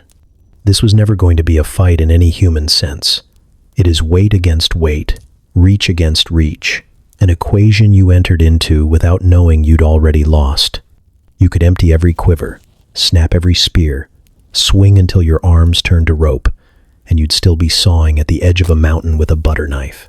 The only mystery left is how long the mountain chooses to stand still before it rolls over you completely. It happens faster than you can blink, but slowly enough that the image brands itself into your mind. One moment the deck is crowded, men braced against the rail, weapons in hand, shouting at the water as though noise could hold it back. And the next, the rail is gone, ripped away in a shower of splinters. 3 men are there, and then they are not. They fall sideways into the gap left by the wood, legs and arms spinning in open air, the water below dark and hungry. You hear the splash, but not the kind you'd expect from a body hitting the sea. This is muffled, swallowed, as if the ocean is complicit, ready for them. You lean over without meaning to and see one of them. A big man, the Baltic, breaking the surface for half a breath, arms thrashing. His eyes are so wide you can see the whites even in this light. Then he jerks downward, not in a dive but in a yank, legs vanishing first. The sea closes over him, sealing as neatly as a trapdoor. The only sign he was ever there is a circle of foam dissolving into the swell. Another crewman manages to grab a bit of broken spar and kicks desperately, but he's facing the wrong way. You see the shadow come up under him, a dark bloom rising through the green, and then he's gone. Not a gulp, not a struggle, just erased. The water slaps shut again, untroubled. The third man vanishes between both of those moments. No shape, no splash, only the sudden absence where he was. You realize then how little time you'd have if it were you in that water. The sea itself feels altered. Its surface no longer a place for light to play, but a skin over something alive. It shifts in odd swells, little rises and dips that don't match the wind. You know the beast is still under there, and worse, you know it's not done. A tentacle breaks the surface off the port bow, curling in a wide arc before sliding back under. It's not reaching for the ship this time. It's feeling along the water's skin, searching. You think of how it moved on the deck, suckers opening and closing like mouths, each one tasting the world. In the water, those same suckers could find a man's ankle, a man's hair, the back of a man's neck, and pull him under with the same casual strength it used to break the rail. The men still on deck are shouting for ropes, and a few are thrown, thick hemp lines snaking out toward the foam where the first man went in. But the water doesn't give him back. A rope lands near the second man's spar, and for a moment it looks like he might grab it. He lifts one arm, fingers stretching, but the arm is pulled sharply downward, as though something far below has decided he's already claimed. The spar bobs in the empty patch of water where his head should be. The rope floats there, pointless. The captain yells for no one else to go overboard, and it's the one order everyone obeys without question. The water between you and the horizon has become a map of places you must not touch. Even the foam looks dangerous now, every whitecap a hand waiting to close. The smell that rises from it is sharper than before. Salt, rot, something like iron. And you know it's not just the ocean you're smelling. A wave slaps against the side, higher than the rest, and for a heartbeat you see through it. There's a pale curve down there, moving fast, and in the middle of it, An open ring of teeth. Not a head, not even close, just a piece of it. It's hunting under the keel, comfortable in the dark, letting the ship feed it one man at a time. Someone near you whispers, "Better to drown." You don't disagree. In the water, you wouldn't have the deck, the rail, the rigging. Flimsy as they are, there's still something between you and the thing below. Down there, it has all the advantage. You can't see it coming, can't guess from which direction it will arrive, can't even tell how close it is, until the hand, or the sucker, closes around you. The last thing you notice before you force yourself away from the rail is how quiet it's gotten. No more splashing, no cries for help, not even the slap of the spar. Just the creak of the ship, the hiss of the wind, and the sense, so strong it's almost sound, that the water is still full, but no longer with your crew. The truth is, the monster you've just seen is only one of many the medieval mind prepared for. If it had teeth, they told you, they'd be long as oars, serrated like a saw, and planted in jaws wide enough to take the bow of a ship whole. These were the Leviathans, the biblical nightmares, creatures that would rise like moving cliffs, mouths opening not just to bite, but to swallow the very air around you. To face one was to watch daylight vanish inside a throat big enough to echo. You might think this the worst of all possibilities, until you remember there are other mouths, and some don't need teeth at all to ruin you. The beaked ones were different. Squids and octopuses grown to impossible size, their limbs a tangle of strength you could never match. The beak was what ended you. Sailors, who'd seen it and lived, spoke of a black curved blade hidden where all those tentacles met, something not made for chewing but for shearing. A parrot's beak, scaled up until it could split a mast clean through. You wouldn't see it coming.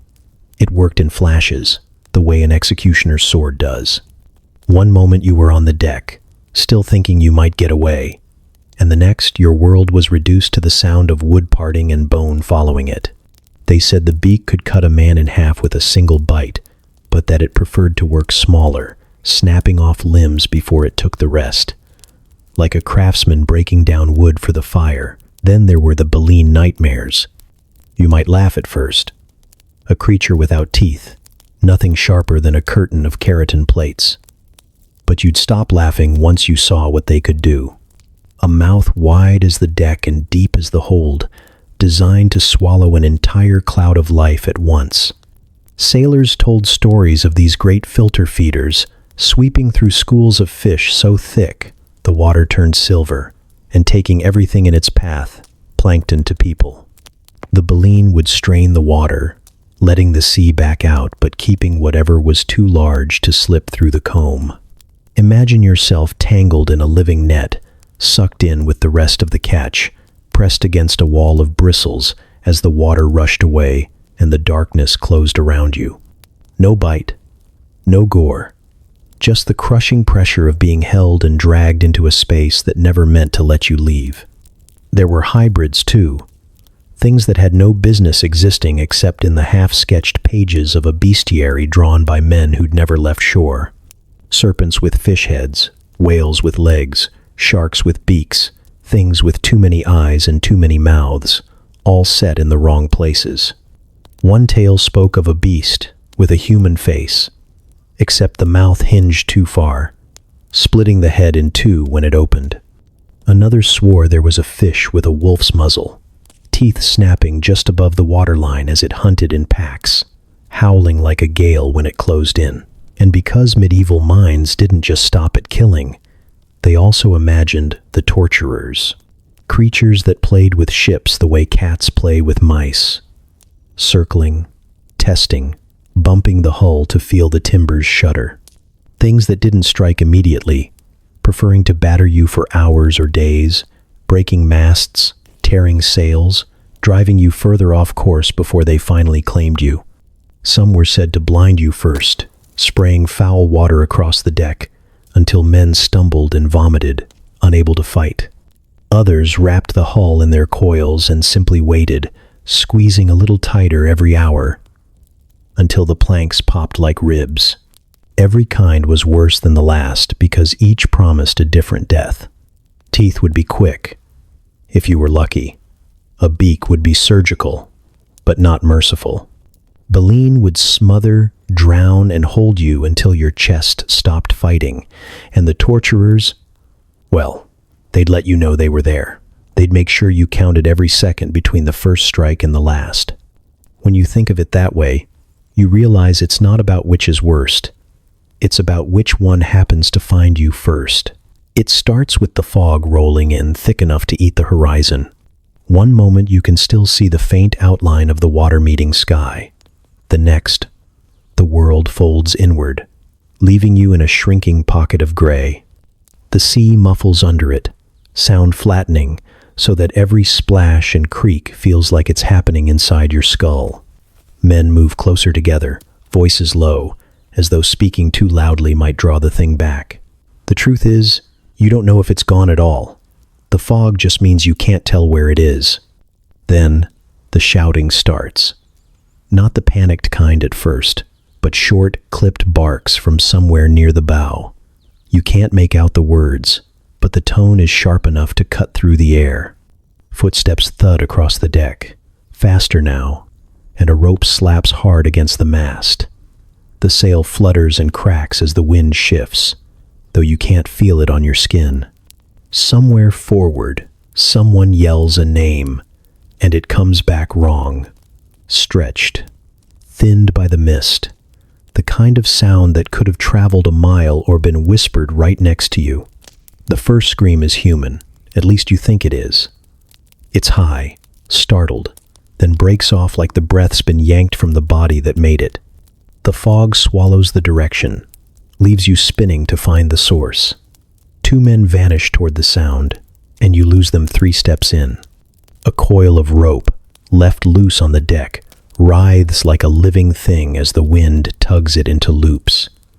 You dodge it, and for a second you could swear it tried to catch your ankle. From somewhere to port, the water roils. The splash is massive, but the fog reduces it to an echo, just a pulse of force in the air. A shadow passes beneath the deck, so close you feel it before you see it. A darker gray moving through the gray. Men stagger as the ship lurches sideways. A block swings free from the rigging and smashes into the deck, scattering splinters. You hear a laugh. Sharp, too loud, cutting through the tension. Someone's still talking about omens, about curses, about who brought this on board. The argument flares in snatches. Your fault, not me. You saw it. It's almost absurd except for the fact that it's happening in the middle of all this. The second scream is worse than the first.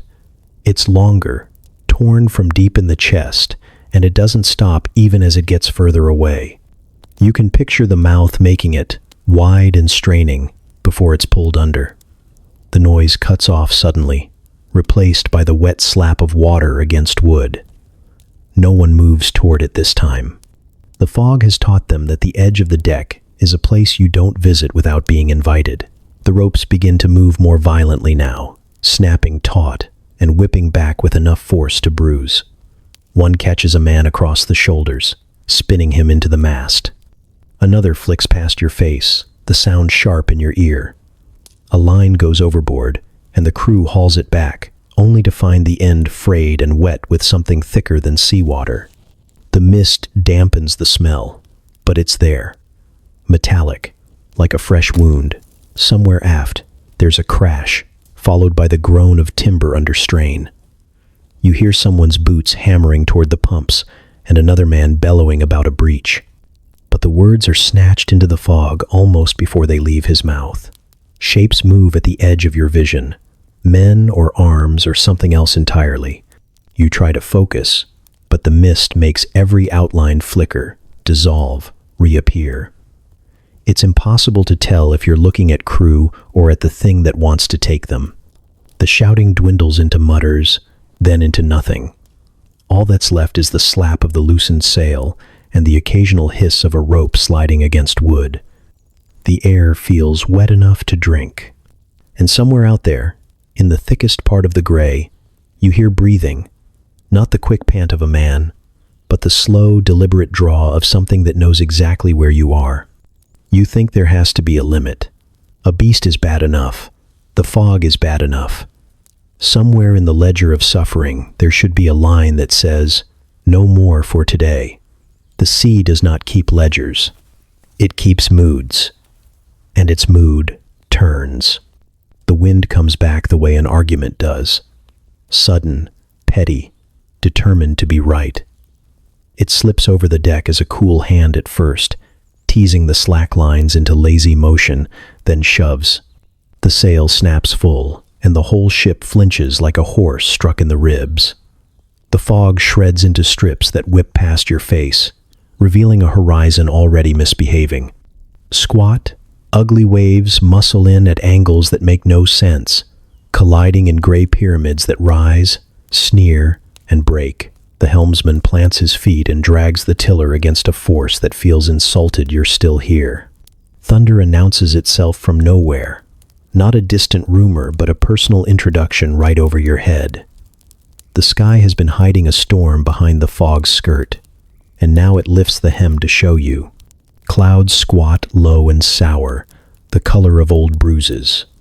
Lightning walks inside them like a restless spirit, pacing from one wall of the sky to the other, waiting for somewhere to put its hand. When it finally does, the mast takes the blow like a confession. Light explodes along the yard, a lick of white fire racing the length of the spar. Men drop as if yanked by strings. Your teeth ring. The smell of scorched hemp and singed hair hits a breath later. The sea, jealous of the sky's drama, throws its own performance. A swell, bigger than the rest, hunches up off the starboard bow, all dark muscle and intent. Hold. The captain yells, but the word is a leaf in a furnace. The wave picks you up like a toy and turns the deck into a steep street. Barrels go, then men, then tools. Everything that isn't nailed down, and even some that are. You grab a pin rail and feel the fibers of the rope complain in your fists. The bow knifes into the trough. For a heartbeat, the world is only spray and noise, and the sour fear of not coming back up. You do, but not gracefully. The ship lurches, catches its knee, staggers. Somewhere below, the pump team shouts through a storm of their own as water pours in faster than their arms can send it back out. Each stroke throws a gout overboard that the wind plasters back along the hull, so you are soaked with the proof of your failure. The carpenter tries to wedge a seam. The wedge shoots from his hand like a fish and vanishes. Lightning chooses the sea next. Bolts stitch the water in crooked seams, sewing light to wave, wave to air, the whole world briefly basted together in incandescent thread. Every flash throws the beast's shadow into clarity. There, then gone. Long enough to remind you that none of this weather has convinced it to leave. The arm that had been tasting your rail curls back a fraction, not in retreat, but in strategy. You could hate it for that calm. You do. Then the rogue wave stands up. You have time to know the word and not enough to use it. It is not tallest because of height alone, but because of posture. It straightens out of the sea with a deliberate, towering indifference, its face smoother than any ocean has a right to be, and begins to walk toward you. Fall off! Someone screams, and the helmsman wrenches the tiller, and the ship tries to answer. But answer to what? The wall meets you. The bow climbs and climbs until the deck becomes a slope that has forgot its duty to hold men on. Your boots slide. Your hands go for whatever will have them. The wave takes a long breath and then breaks directly on you. The sound is not a crash. It is a sustained roaring, 1,000 fountains turned on at once, a choir of water singing the same note. You go under without leaving the deck. The world turns cold and green and heavy. You are suddenly aware of the exact weight of your clothes, your knifeless belt, the water in your ears. You think of the men overboard and understand how quickly a body surrenders when the sea claims all the angles. You surface into air that tastes of iron and ozone, coughing hard enough to see stars. The storm keeps two hands on you now. Wind yanks at the torn sail until it becomes a banner of failure snapping itself to threads. Rain arrives not as relief but as a second ocean, driven sideways hard enough to sting. The rigging becomes a musical instrument played by a mad god, every line plucked to a different pitch until the air is full of shrieks. The bosun, bleeding from the scalp, tries to bellow order and produces only a red froth. Two men fight in the scuppers. About blame, about omens, about a word you spoke yesterday. And the next wave settles the argument by removing both from the conversation. In the midst of this, the sea remembers to be hungry. A dark curve lifts just abaft the beam, and the arm returns, bristling with grit and shell, tasting the rain as if it were spice. It slides along the deck and grips a cleat. The cleat holds exactly long enough to tell you it tried. The wood explodes. Another limb slaps the side and you feel the hull flex, a bow being drawn for a shot you will not enjoy. Thunder walks back across the vault of sky and drops its heel on the masthead again. The topmast gives with a sound like a rib breaking. The yard swings down in a lethal arc, a scythe of wet timber. Men scatter or don't. The sail wraps a struggling body and hauls it skyward, then lets it fall when the canvas rips, a parcel unwrapped by violence. There is a moment, tiny, treacherous, when the rain thins and the wind hesitates, and in that pause you hear it all together. The pumps failing, the beast breathing, the storm deciding, the ship pleading in groans that come from her keel. You understand that nature is not joining the monster. Nature is the monster's native tongue, and tonight it is speaking fluently. The next flash shows the bow pointed nowhere that helps. The next wave arrives taller than your memory of land, and somewhere between the two, the sea makes up its mind about you. It doesn't happen with one grand decisive break, the kind you might imagine when you think of a ship going down. It starts as a change in the ship's voice. For hours, she's been groaning under the strain, complaining like an old woman made to walk uphill in the rain. Now, the sound deepens. It's not the familiar creak of planks underfoot, but a kind of hollow, resonant moan that comes from somewhere far below, from a place you've never seen but have always trusted to hold. The next lurch tells you that trust was misplaced. It's subtle at first, more sway than list, but it has the kind of commitment that doesn't reverse. Loose gear begins to slide without returning to its place. Water, once pooling in corners, now runs in purposeful streams toward the same low point. The pumps, already laboring like dying lungs, start to suck more air than water. The carpenter shouts for more oakum, more wedges, but his voice has that frantic pitch that means he knows it won't matter. A sudden shift knocks you to your knees. The deck tilts further, this time enough to make you catch yourself on the nearest rail. It's slick under your palm, not just from rain, but from the constant spray now blasting over the side as the ship settles lower. Barrels break their lashings and roll across the deck like bowling balls set loose by some mad god. One catches a man mid-run and sends him sprawling into the scuppers, his head making a sound you'll remember every time you close your eyes. Then comes the breach. Not a polite leak, not the slow trickle you've been fighting since the first strike, but an open wound in the hull that announces itself with a deep, rushing roar. The water doesn't seep. It charges, slamming into the bilge with the force of a battering ram. The deck vibrates under the impact. Men who had been bailing with buckets are knocked off their feet as the incoming surge rises past their ankles in seconds. The cold is immediate and mean, a shock that climbs your legs like claws. The ship answers with her own death rattle. Her ribs, the great curved beams that have held her shape for years, begin to pop. Nails scream free of their housings. Planks buckle, opening seams wide enough to glimpse the churning dark on the other side. Every sound is magnified. The slap of water inside where it should never be. The desperate hammering of men trying to nail wood to water, the dull thuds of cargo smashing against the hull from within. You try to move toward the rigging, higher ground, but the incline fights you. Each step is a climb now, and every climb is interrupted by the sea clawing at your legs. The mast, once your ally, is a swaying column of betrayal, shedding bits of rope and sail as if preparing for its own escape. Somewhere aft, the stern post cracks, a sharp report like a pistol shot, and the ship shudders as though her spine has been broken. Men start to jump, not in panic, but there's no time for that, but in the grim recognition that the deck will soon be under. Some leap with bits of wreckage in their arms, others with nothing at all. You can't hear their splashes over the noise of the hull tearing itself apart. The beast is nowhere to be seen, but you feel it. Maybe it's watching from below, waiting for the ship to finish delivering its meal. The deck is at such an angle now that standing is pointless. You drop to hands and knees, crawling toward a section of rail still upright. The sea is winning faster than you thought it could.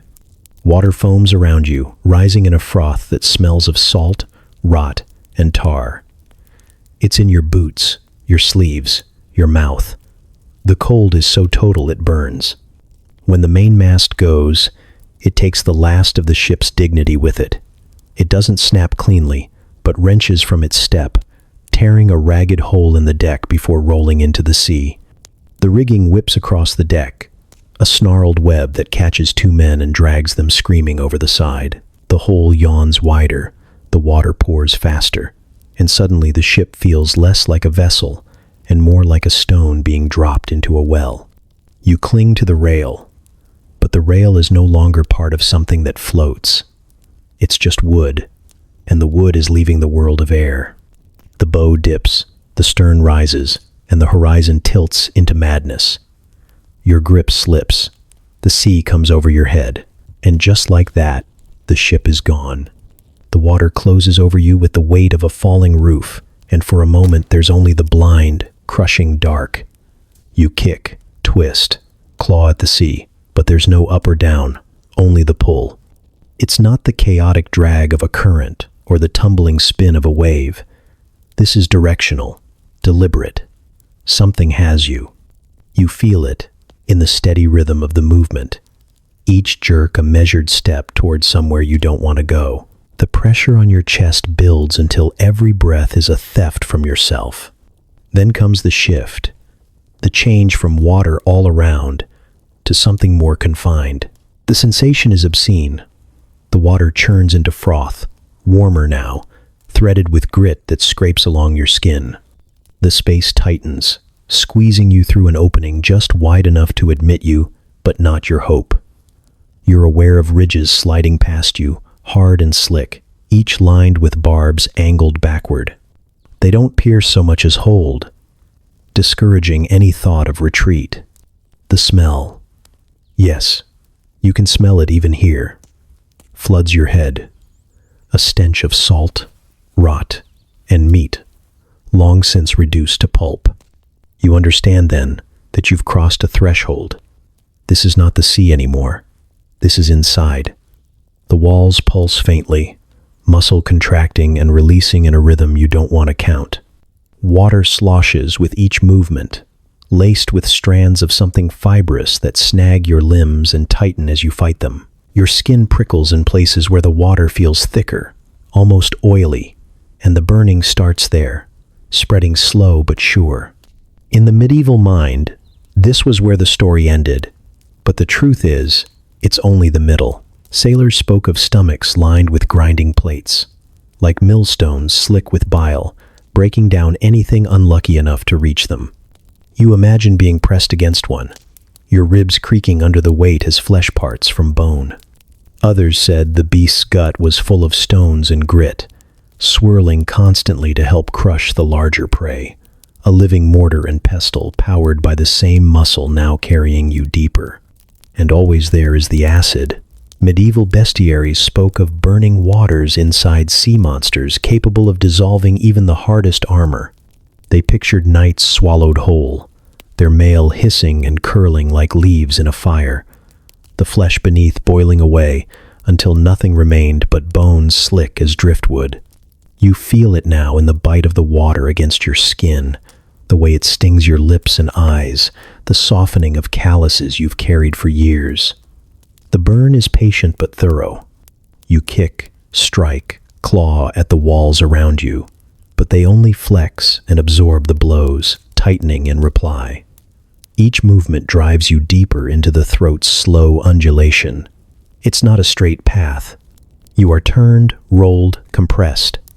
There are moments of weightless suspension between contractions, and then the squeeze returns, ushering you forward like some grotesque usher, making sure you take your seat. Somewhere in the dark ahead, you hear a sound that should not exist underwater. A grinding, wet, and deliberate. You know without wanting to that you are approaching the place where the true work is done. If you're lucky, it will be quick. If you're not, the beast may decide to keep you alive for a while, letting you weaken in its grip so you're easier to manage. There are stories of sailors trapped for hours, even days, in the belly of some great creature, kept alive in a pocket of air, stewing in the juices until they could no longer fight. And then, as if to mock you, the muscles around you loosen slightly. For a heartbeat, you think you might be expelled, spit out like a bad meal. But the current shifts, and you feel yourself drawn forward again, this time faster, the walls slicker, the burn deeper. You realize that the beast has decided. You are not debris. You are not cargo. You are dinner. You wake with your mouth full of sand and the taste of salt ground into your teeth. The first thought is that you've died, and this is what the afterlife feels like. Grainy, wet, and cold. But then the pain rolls in. It's everywhere at once, sharp in some places, dull in others, a tide that moves when you breathe. You cough, and seawater gushes out in a string of gagging spasms. Your ribs protest each convulsion, and when you try to push yourself up, your arms tremble like a newborn foal's. The tide is coming in again, gentle but insistent, as if it wants to take you back. The shore is not the soft, welcoming embrace you'd hoped for. It's a field of broken shells and black stones, slick with algae, each step a gamble between balance and laceration. The air smells wrong, not the briny openness of the sea, but something heavier, musky, like wet fur and rotting vegetation. You glance inland and see why. A tangle of twisted trees leans toward the water, their roots like claws reaching out from the soil. The gaps between them are filled with shadow, the kind that looks thicker than the air should allow. You're not alone. A few shapes move along the strand, crawling more than walking, faces pale under streaks of salt. One man sits hunched with his head in his hands, rocking slightly, his lips moving soundlessly.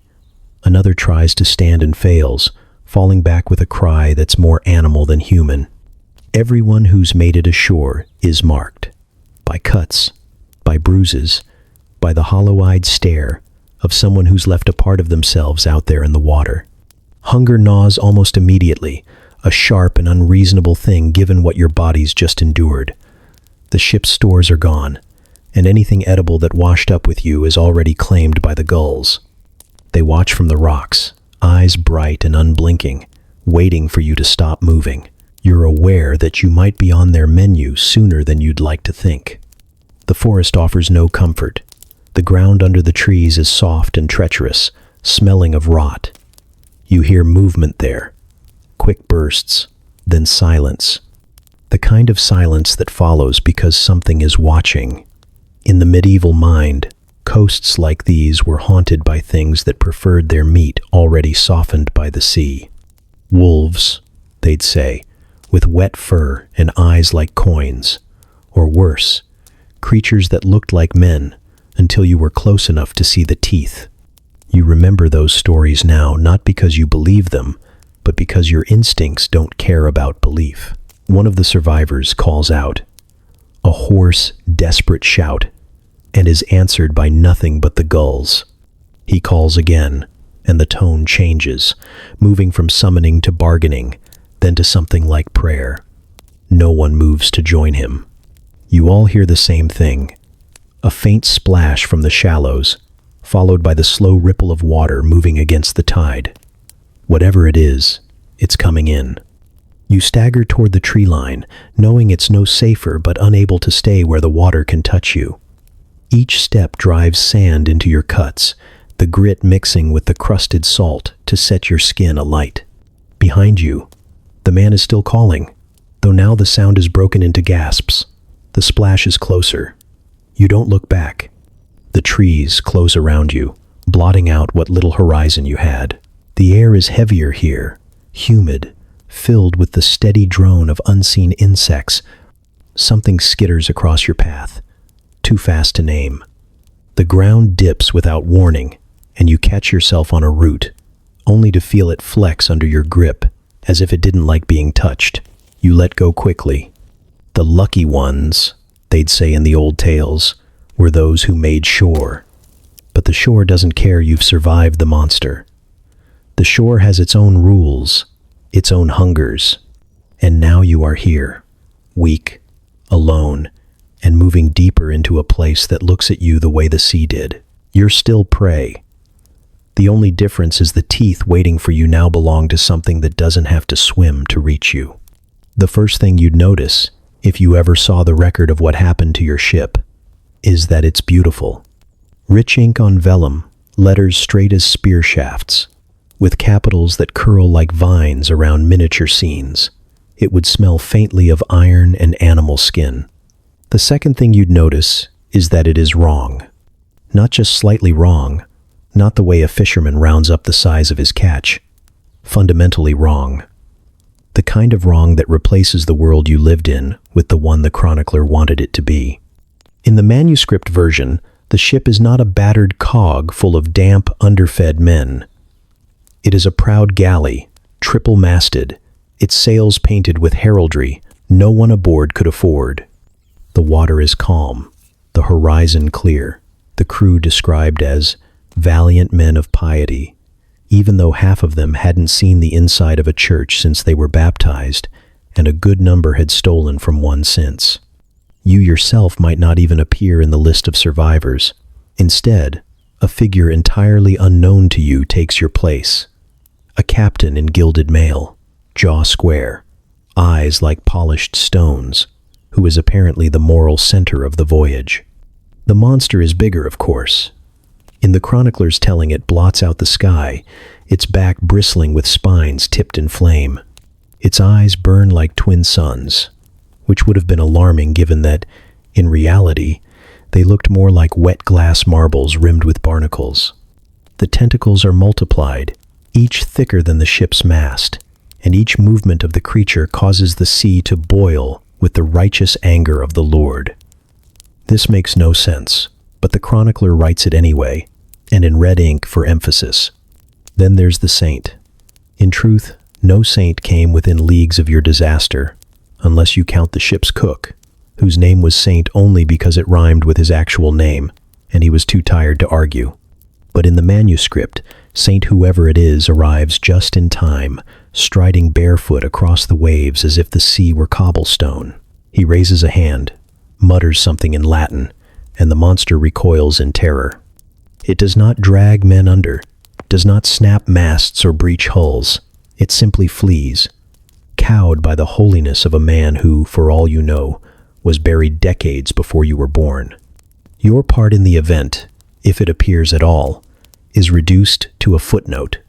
Some men, less pious, sought refuge in the trees of a foreign shore. That's all the chronicler spares for the hours you spent choking on seawater and crawling over black stone. For the days you wandered through a hostile forest that wanted to finish what the sea had started. Your hunger, your fear, your splinters and salt sores, these are inconvenient to the tale. The saint is the hero. The rest of you are background noise. There is no mention of the weather turning traitor, no description of the fog that closed like a fist around you. The chronicler is not interested in the way the ropes whipped free and became weapons, or how the ship's timbers screamed before they gave way. He writes, instead of the trial by water, as though this were a lesson set by God, not a freak meeting between a fragile piece of carpentry and something that has lived in the deep since before men made maps. When you look closely, you see other alterations. The coastline is wrong, too gentle, too inviting, with a town just visible in the background that certainly wasn't there. The monster's color is different, painted in a green so bright it might as well have been plucked from a meadow. Even the ship's flag, which in reality was a sun-bleached scrap of wool, is rendered as a bold banner snapping in the wind. The chronicler's version will be copied, of course, passed from scribe to scribe, each one adding flourishes, gilding the saint's halo a little brighter, stretching the monster a little taller. The real story, the smell, the cold, the panic, will dissolve like salt water on stone. And 100 years from now, when someone reads of the miracle at sea and the saint who drove the beast away, they will nod and feel the glow of faith in their chests, never knowing that the truth was blood and splinters and a hunger that didn't care for holiness. And you, if you're still alive to see it, will have no choice but to recognize yourself in the lie and realize the lie will live longer than you ever will. The first time you see the map, months later, it's almost insulting. The parchment is wide and crisp, the coasts drawn in confident lines, bays and headlands rendered with the kind of certainty that only comes from never having been there. The sea is not empty blue space. It's alive with decoration, dotted with ships, mermaids, and curling banners of script so fine you have to lean in to read them. And there, near the crooked spit of land that might, if you squint, be the place where your ship was torn apart, is the thing, the monster. It's magnificent in the way that makes you hate it more. Its body is a coiled mountain of green and gold scales, each one shaded with such care that they seem to catch the light. The mouth is wide enough to fit a church door, rimmed with dagger teeth, and in its throat is the suggestion of fire, because apparently drowning and tearing were not dramatic enough for the mapmaker. Tentacles, 2, 3, no, 4 of them, curl up from the waves like the fingers of a beckoning hand. It is not the thing you saw. It is worse in some ways, better in others, but it is not real. The monster has been placed there not to warn, not really, but to decorate. The truth of your ship's fate has been flattened into an emblem, a mark in the corner of a story someone else will tell. Sailors will trace their roots with a fingertip and pause when they see it, maybe shiver, maybe smile, and move on. The beast will be their talisman, a symbol of the unknown. Dangerous, yes, but also romantic, in the way that lets men dream of surviving it. The caption below is small but sharp. Hic sunt dracones, here be dragons. The Latin lends weight, even if the cartographer doesn't quite care whether the thing was a serpent, a kraken, or a nightmare stitched from rumor. Your disaster is now a landmark. It shares the page with compass roses, with king's crests, with neat little drawings of ports that have never once smelled like fish or sweat. No one looking at it will know about the smell, the sound of wood splintering under strain, the way the sea turned into a wall above your head. In the taverns, the map will hang on a wall, and men will point to it with mugs in hand. Here's where the beast took 50 souls, one will say, though the number will change depending on the telling. And only one man lived. Another will add, unless the version they've heard involves a dozen, or none. The truth will slosh and spill with the ale, each retelling adding something new, a lightning strike, a saint, a duel between man and tentacle. The map will hold all of these at once, silent and unbothered. Children will hear the story and stare at the curling form in the waves, half in fear, half in longing. Some will dream of hunting it. Others will dream of being the one to escape its jaws. None will imagine the real taste of seawater in your lungs, or the weeks it took for the salt sores on your skin to close, or the way you still wake at night convinced something is pulling you under. The cartographer probably never meant to make your grief into art. They were just filling space, breaking up the empty blue with something that would catch the eye. Maybe they'd heard the story secondhand from a sailor with a gift for embellishment. Maybe they'd read the chronicler's version, the one with the saint. Maybe they didn't think about it at all. What matters is that, on their page, the monster is eternal. It will never sink or die or retreat to the deep. It will stay there, forever breaking the surface, forever poised to strike, the perfect loop of danger frozen mid-motion. And when the ink fades and the vellum cracks with age, long after the last man who saw the real thing is gone, the monster will still be there. It will outlast your memory, your name, your ship. All that will remain of what happened is that mark on a map and the warning that isn't really a warning at all. Here be dragons. And somewhere, in the fine curl of a painted wave, there you are too, still drowning. When you finally make it back to a port that smells more of tar than salt rot, you think the hardest part is over. You've survived the beast, the wreck, the shore that wanted you dead. You're wrong. The monster isn't what the people here want to talk about. They want to talk about God, and not in the gentle, comforting way you'd hoped. They gather in the market square to hear your account, but their faces aren't wide with wonder. They're pinched, suspicious. You describe the water turning, the tentacles rising, the sound of the hull breaking like bone. They hear signs. You tell them of the sky going black in the middle of the day. They hear omens. A man in a heavy wool cassock nods solemnly as you speak, but not with sympathy. He's tallying your words against the ledger of sins he's certain you've committed. In the medieval mind, a sea monster is never just a sea monster. It is a scourge sent from God to punish the unworthy, or a devil's servant unleashed to test the faithful. Sometimes it's both. Either way, it has nothing to do with chance and everything to do with someone's guilt. And in this case, you're the most obvious candidate. You're the one who lived. They press you about your past. Have you kept the Sabbath? Paid your tithes?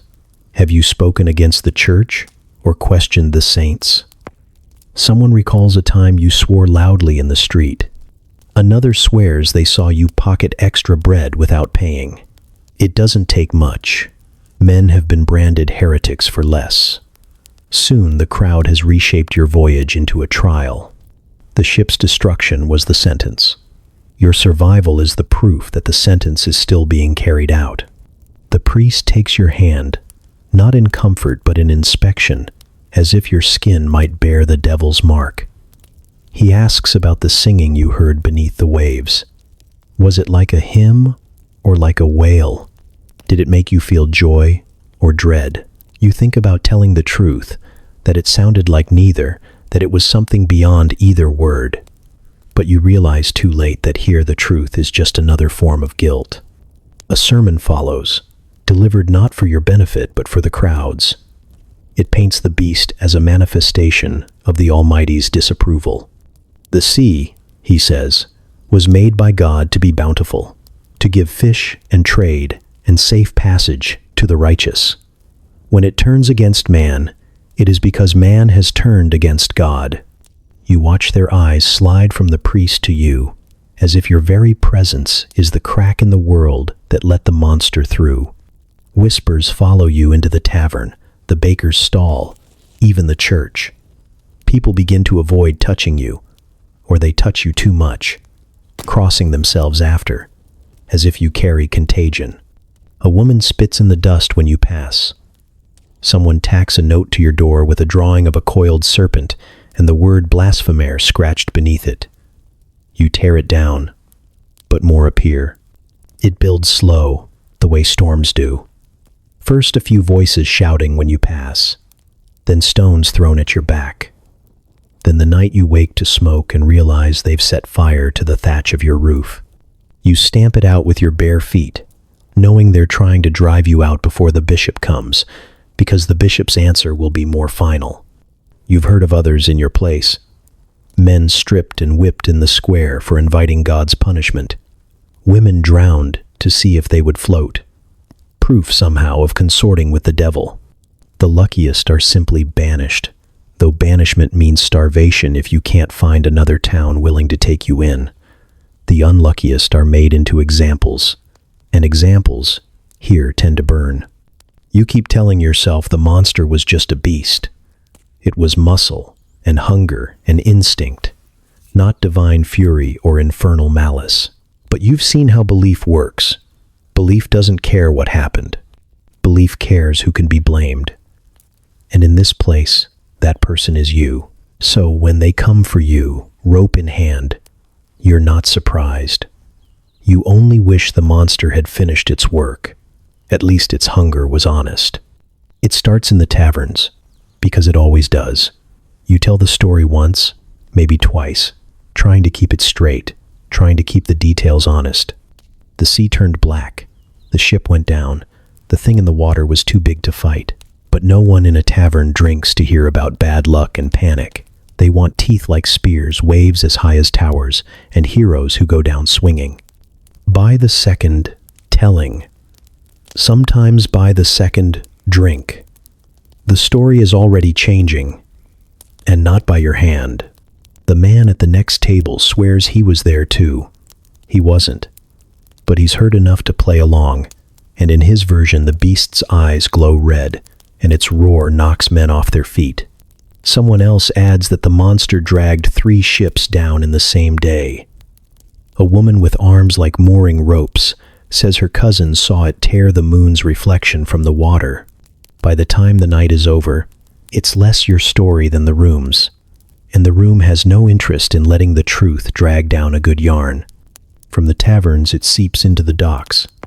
Sailors spit over the rail for luck when they pass the stretch of water your ship went down in. They tell the green hands to stay below deck at night unless they want to hear the beast singing. The sound, they claim, lures you overboard. You say you never heard singing.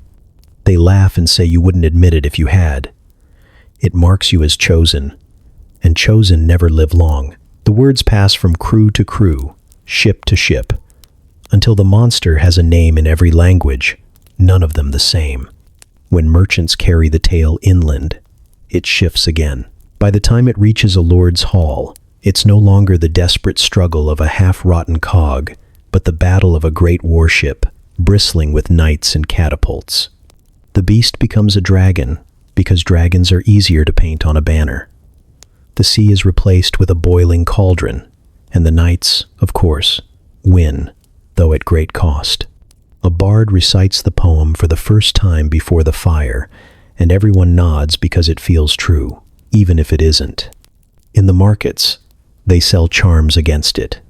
Bits of shell, knotted cords, sprigs of herbs said to ward off the thing's gaze. In some towns, they paint its likeness on the sides of ships, believing it will scare away the real one. In others, they ban the very mention of it, fearing that the name alone will draw it near. Both superstitions grow from the same seed. The story is no longer a memory. It's a force. Months pass, and you hear yourself in the tale less and less. Sometimes you're a nameless survivor. Sometimes you're the captain who went down with the ship. Sometimes you're dead before the beast even surfaces. In one retelling, you're not a person at all, but a warning spirit who appears to sailors before the attack. You should correct them, but by now it's pointless. The story belongs to them, and they will make it whatever they need it to be. Entertainment, cautionary tale, a way to fill the dark hours between ports. One evening you catch a fragment of it from a passing cart. A peddler tells of the Leviathan of the Western Shoals, his voice booming over the rattle of wheels. He says the monster still prowls the waters, waiting for the moon to rise before hunting again. His listeners gasp, clutch their children closer. You stand in the crowd, unseen, and wonder whether they'd believe you if you told them it's all wrong, that the real thing is quieter, stranger, hungrier than they could imagine. They wouldn't, and maybe it doesn't matter. The truth is already drowned. What floats now is the legend, and legends don't need survivors. They just need someone to tell them louder than the last voice that tried. They talk about it like it's possible. The shipwrights in the yard, their beards bristling with sawdust, argue over thicker planks, double hulls, iron nails instead of wooden pegs. They picture a vessel that could take the bite of a sea monster and keep sailing, as if the thing that took your ship down was just a poorly timed wave with teeth. You listen for a while, letting them imagine it. You don't tell them that no timber grown on land could have stood against what rose from beneath you. The first idea is always size. Bigger ship, someone says, slapping a beam like it's a horse he's trying to sell. As if sheer bulk could keep you afloat when the sea itself decides to stand upright and swallow you. But bigger ships are slower, and slower ships are easier to catch. The monster wouldn't have had to work as hard. It could have taken its time. Then come the weapons.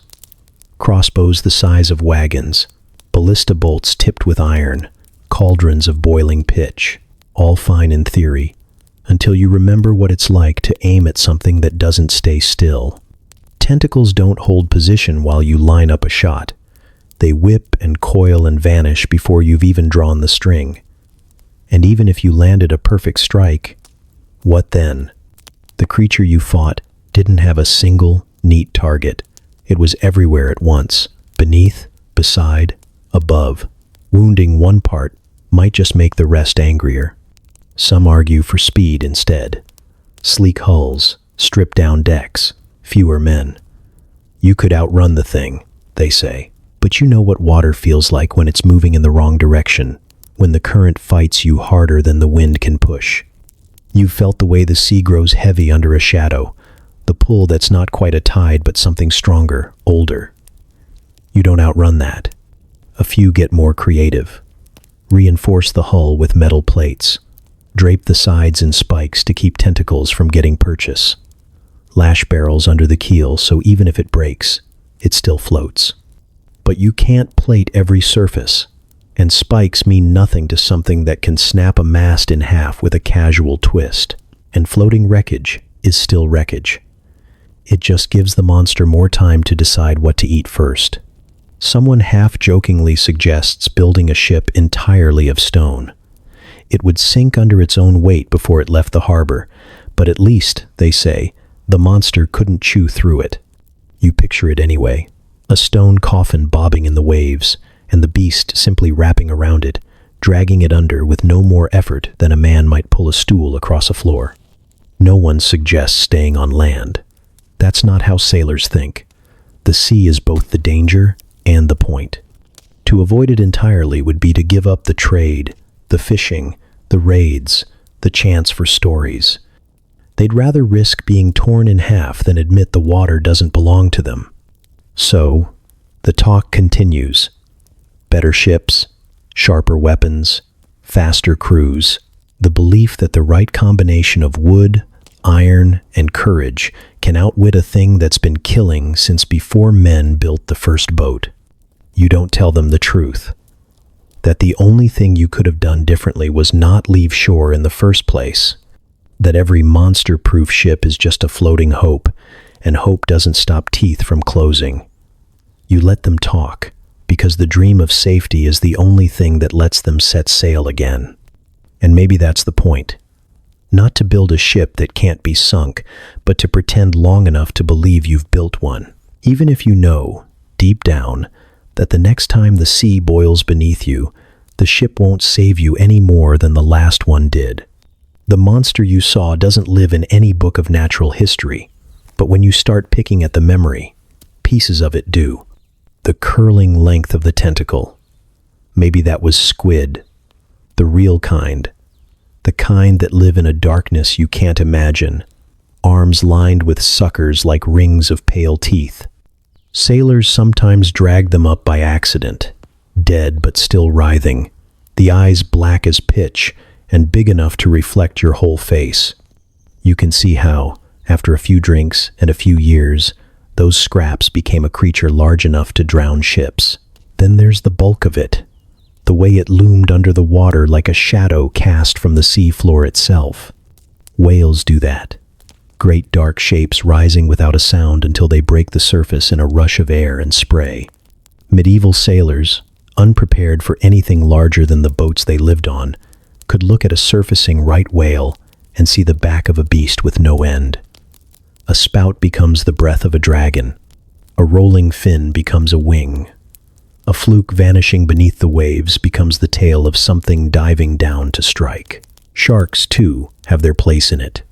Not the small ones you can spear and haul aboard, but the big ones, the ones that can slide past in absolute silence, their presence only a shift in the water's weight. A great white, 20 feet of muscle and teeth, would be enough to seed a dozen whispered accounts of sea wolves or scaled demons. And if it came at night, in a storm, when your only light was a guttering lantern, how could you be sure it wasn't something worse? There are stranger candidates. Oarfish, long and ribbon-thin, with silver bodies and red crests, wash ashore now and then. Even dead, they move in ways that seem deliberate, almost purposeful. In the dark water, glimpsed from above, they could be the mane of a serpent breaking the surface. Leatherback turtles, broad as small boats, could be mistaken for islands in the days before men knew what they were. A sailor might land on one, build a fire to cook his catch, and learn too late that his island had begun to move. But none of those alone match the thing you remember. Biology explains parts, not the whole. It can give you the beak of the squid, the mass of the whale, the stealth of the shark, the shimmer of the oarfish. It can't give you the way the water seemed to pull toward it, the way the horizon closed in, as if the world had decided to narrow to this single moment. Nature has predators, yes, but nature doesn't reach for you with the confidence of something that knows exactly where you are in the dark. And there's the problem with comparing the myths to biology. The real creatures are vast, yes, and strange, but they belong to the same world you do. The monster you faced didn't feel like it belonged here. It felt like something that had wandered in from elsewhere, something older than the ocean itself, wearing pieces of the known world like a mask. A squid's arm here, a whale's bulk there, stitched together into something that didn't need to be possible to be true. Still, the stories will keep trying to fit it into the catalog of known things, because people need edges on their nightmares. They need to believe that what sank your ship is just an animal, that it can be hunted or avoided, or at least understood. You could tell them that the deep hides more than they can imagine, that not everything has a name, but you won't, because if they believe it's only a bigger squid or a meaner shark, they'll keep sailing, and they won't have to think about what else might be waiting. And maybe that's kinder. Better they think it's just biology than know there's something out there that doesn't care about your maps, your ships, or your understanding of the world. Something that isn't interested in being explained. You'd like to think we've outgrown it. That radar and sonar and steel hulls have erased the kind of danger that once waited just past the horizon. Ships now are floating fortresses, massive engines, satellite navigation, hull plating thick enough to shrug off ice. We can track a storm from 1,000 miles away, map the ocean floor in shades of blue, watch schools of fish scatter on a glowing screen in the captain's room. But all that technology rests on the same old assumption, that the ocean is just water, and water can be managed. It only works until the ocean decides otherwise. Modern ships vanish, not often enough to keep people from traveling, but often enough to remind you that the numbers aren't zero. Container vessels longer than medieval streets have gone dark mid-voyage, no distress call, no debris field. Sometimes a storm explains it. Sometimes the log ends in calm seas and the speculation begins. Engines can fail, hulls can crack, and the ocean has a way of keeping its dead. Sonar doesn't save you if something is rising fast. It'll give you a blip, maybe, just enough to know something's there before the water lifts you from underneath. And when the ship is the size of a small city, all that does is delay the moment you understand that you're still just a thing floating in the dark. There are predators we don't bother to think about because the sea is too big for them to matter, until it isn't. Giant squids still exist, only now we film them in high definition as they wrap arms around submersibles. Sperm whales dive deeper than the reach of sunlight, their clicks carrying through miles of water. Sharks longer than your car swim beneath oil tankers without anyone noticing. None of them have reason to bother us, unless the wrong moment comes. And wrong moments are what the ocean does best. Then there are the things we can't even name. Submarine crews tell stories in low voices, huge contacts pacing the vessel at depth, shapes on sonar that change speed in ways no whale or current could. They log them as anomalies and move on, because you can't chase what you can't see. Some disappear into classified reports. Others just hang in the mind, unshakable. And it's not just life that could kill you. Rogue waves, taller than buildings, still rise out of nowhere, striking in clear weather with the force of a bomb. Icebergs drift farther south than charts predict. Volcanic vents can boil the sea in patches big enough to strip the paint from a ship's hull. The ocean floor shifts without warning, sending shock waves that ripple upward into tsunamis. Technology can predict some of it, not all of it, never enough. If you go overboard today, you won't drown from lack of rescue, at least not immediately. The cold will take you first. Even in temperate water, hypothermia waits. Your muscles seize, your breath shortens, and the waves start to feel heavier. A modern life jacket will keep your head above water, but it won't keep the shadows beneath you from circling. And if something does decide to take you, no amount of satellite coverage matters. The nearest help could be hours away, the nearest land days. The ocean is vast, and even now, no one can watch all of it at once. So yes, the ships are stronger, the tools sharper, the charts more precise. But the ocean hasn't changed. It still hides its depth and its hunger. It still remembers how to pull steel under just as easily as wood. And if something the size of your nightmares decided to come for you today, you'd go down knowing exactly what was happening, with every instrument on board, recording your last moments in perfect clarity. It wouldn't make you any less gone. It's tempting to think we've outgrown them. The medieval sea monsters, with their curling tails and cathedral-sized maws, look quaint now, painted on yellowed maps or carved into the margins of old books. More art than threat.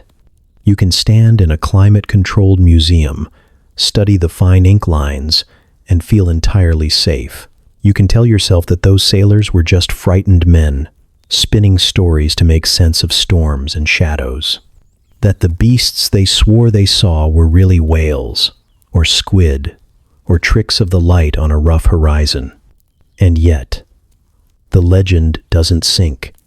It keeps floating back to the surface, generation after generation, no matter how many scientists catalog the known species of the sea or how many satellites pass overhead. The monsters still have a grip on us, not because we believe them literally, but because something in them feels more true than fact. It's the mystery, of course. The ocean covers most of the planet, but we've explored only a fraction of it, and the rest remains dark water, where light and certainty go to die. We know it hides life that can survive pressures strong enough to crush steel, creatures that make their own light in a place where the sun never reaches. The deep is still a place where the improbable feels possible, and possibility is enough to keep a monster alive in the mind.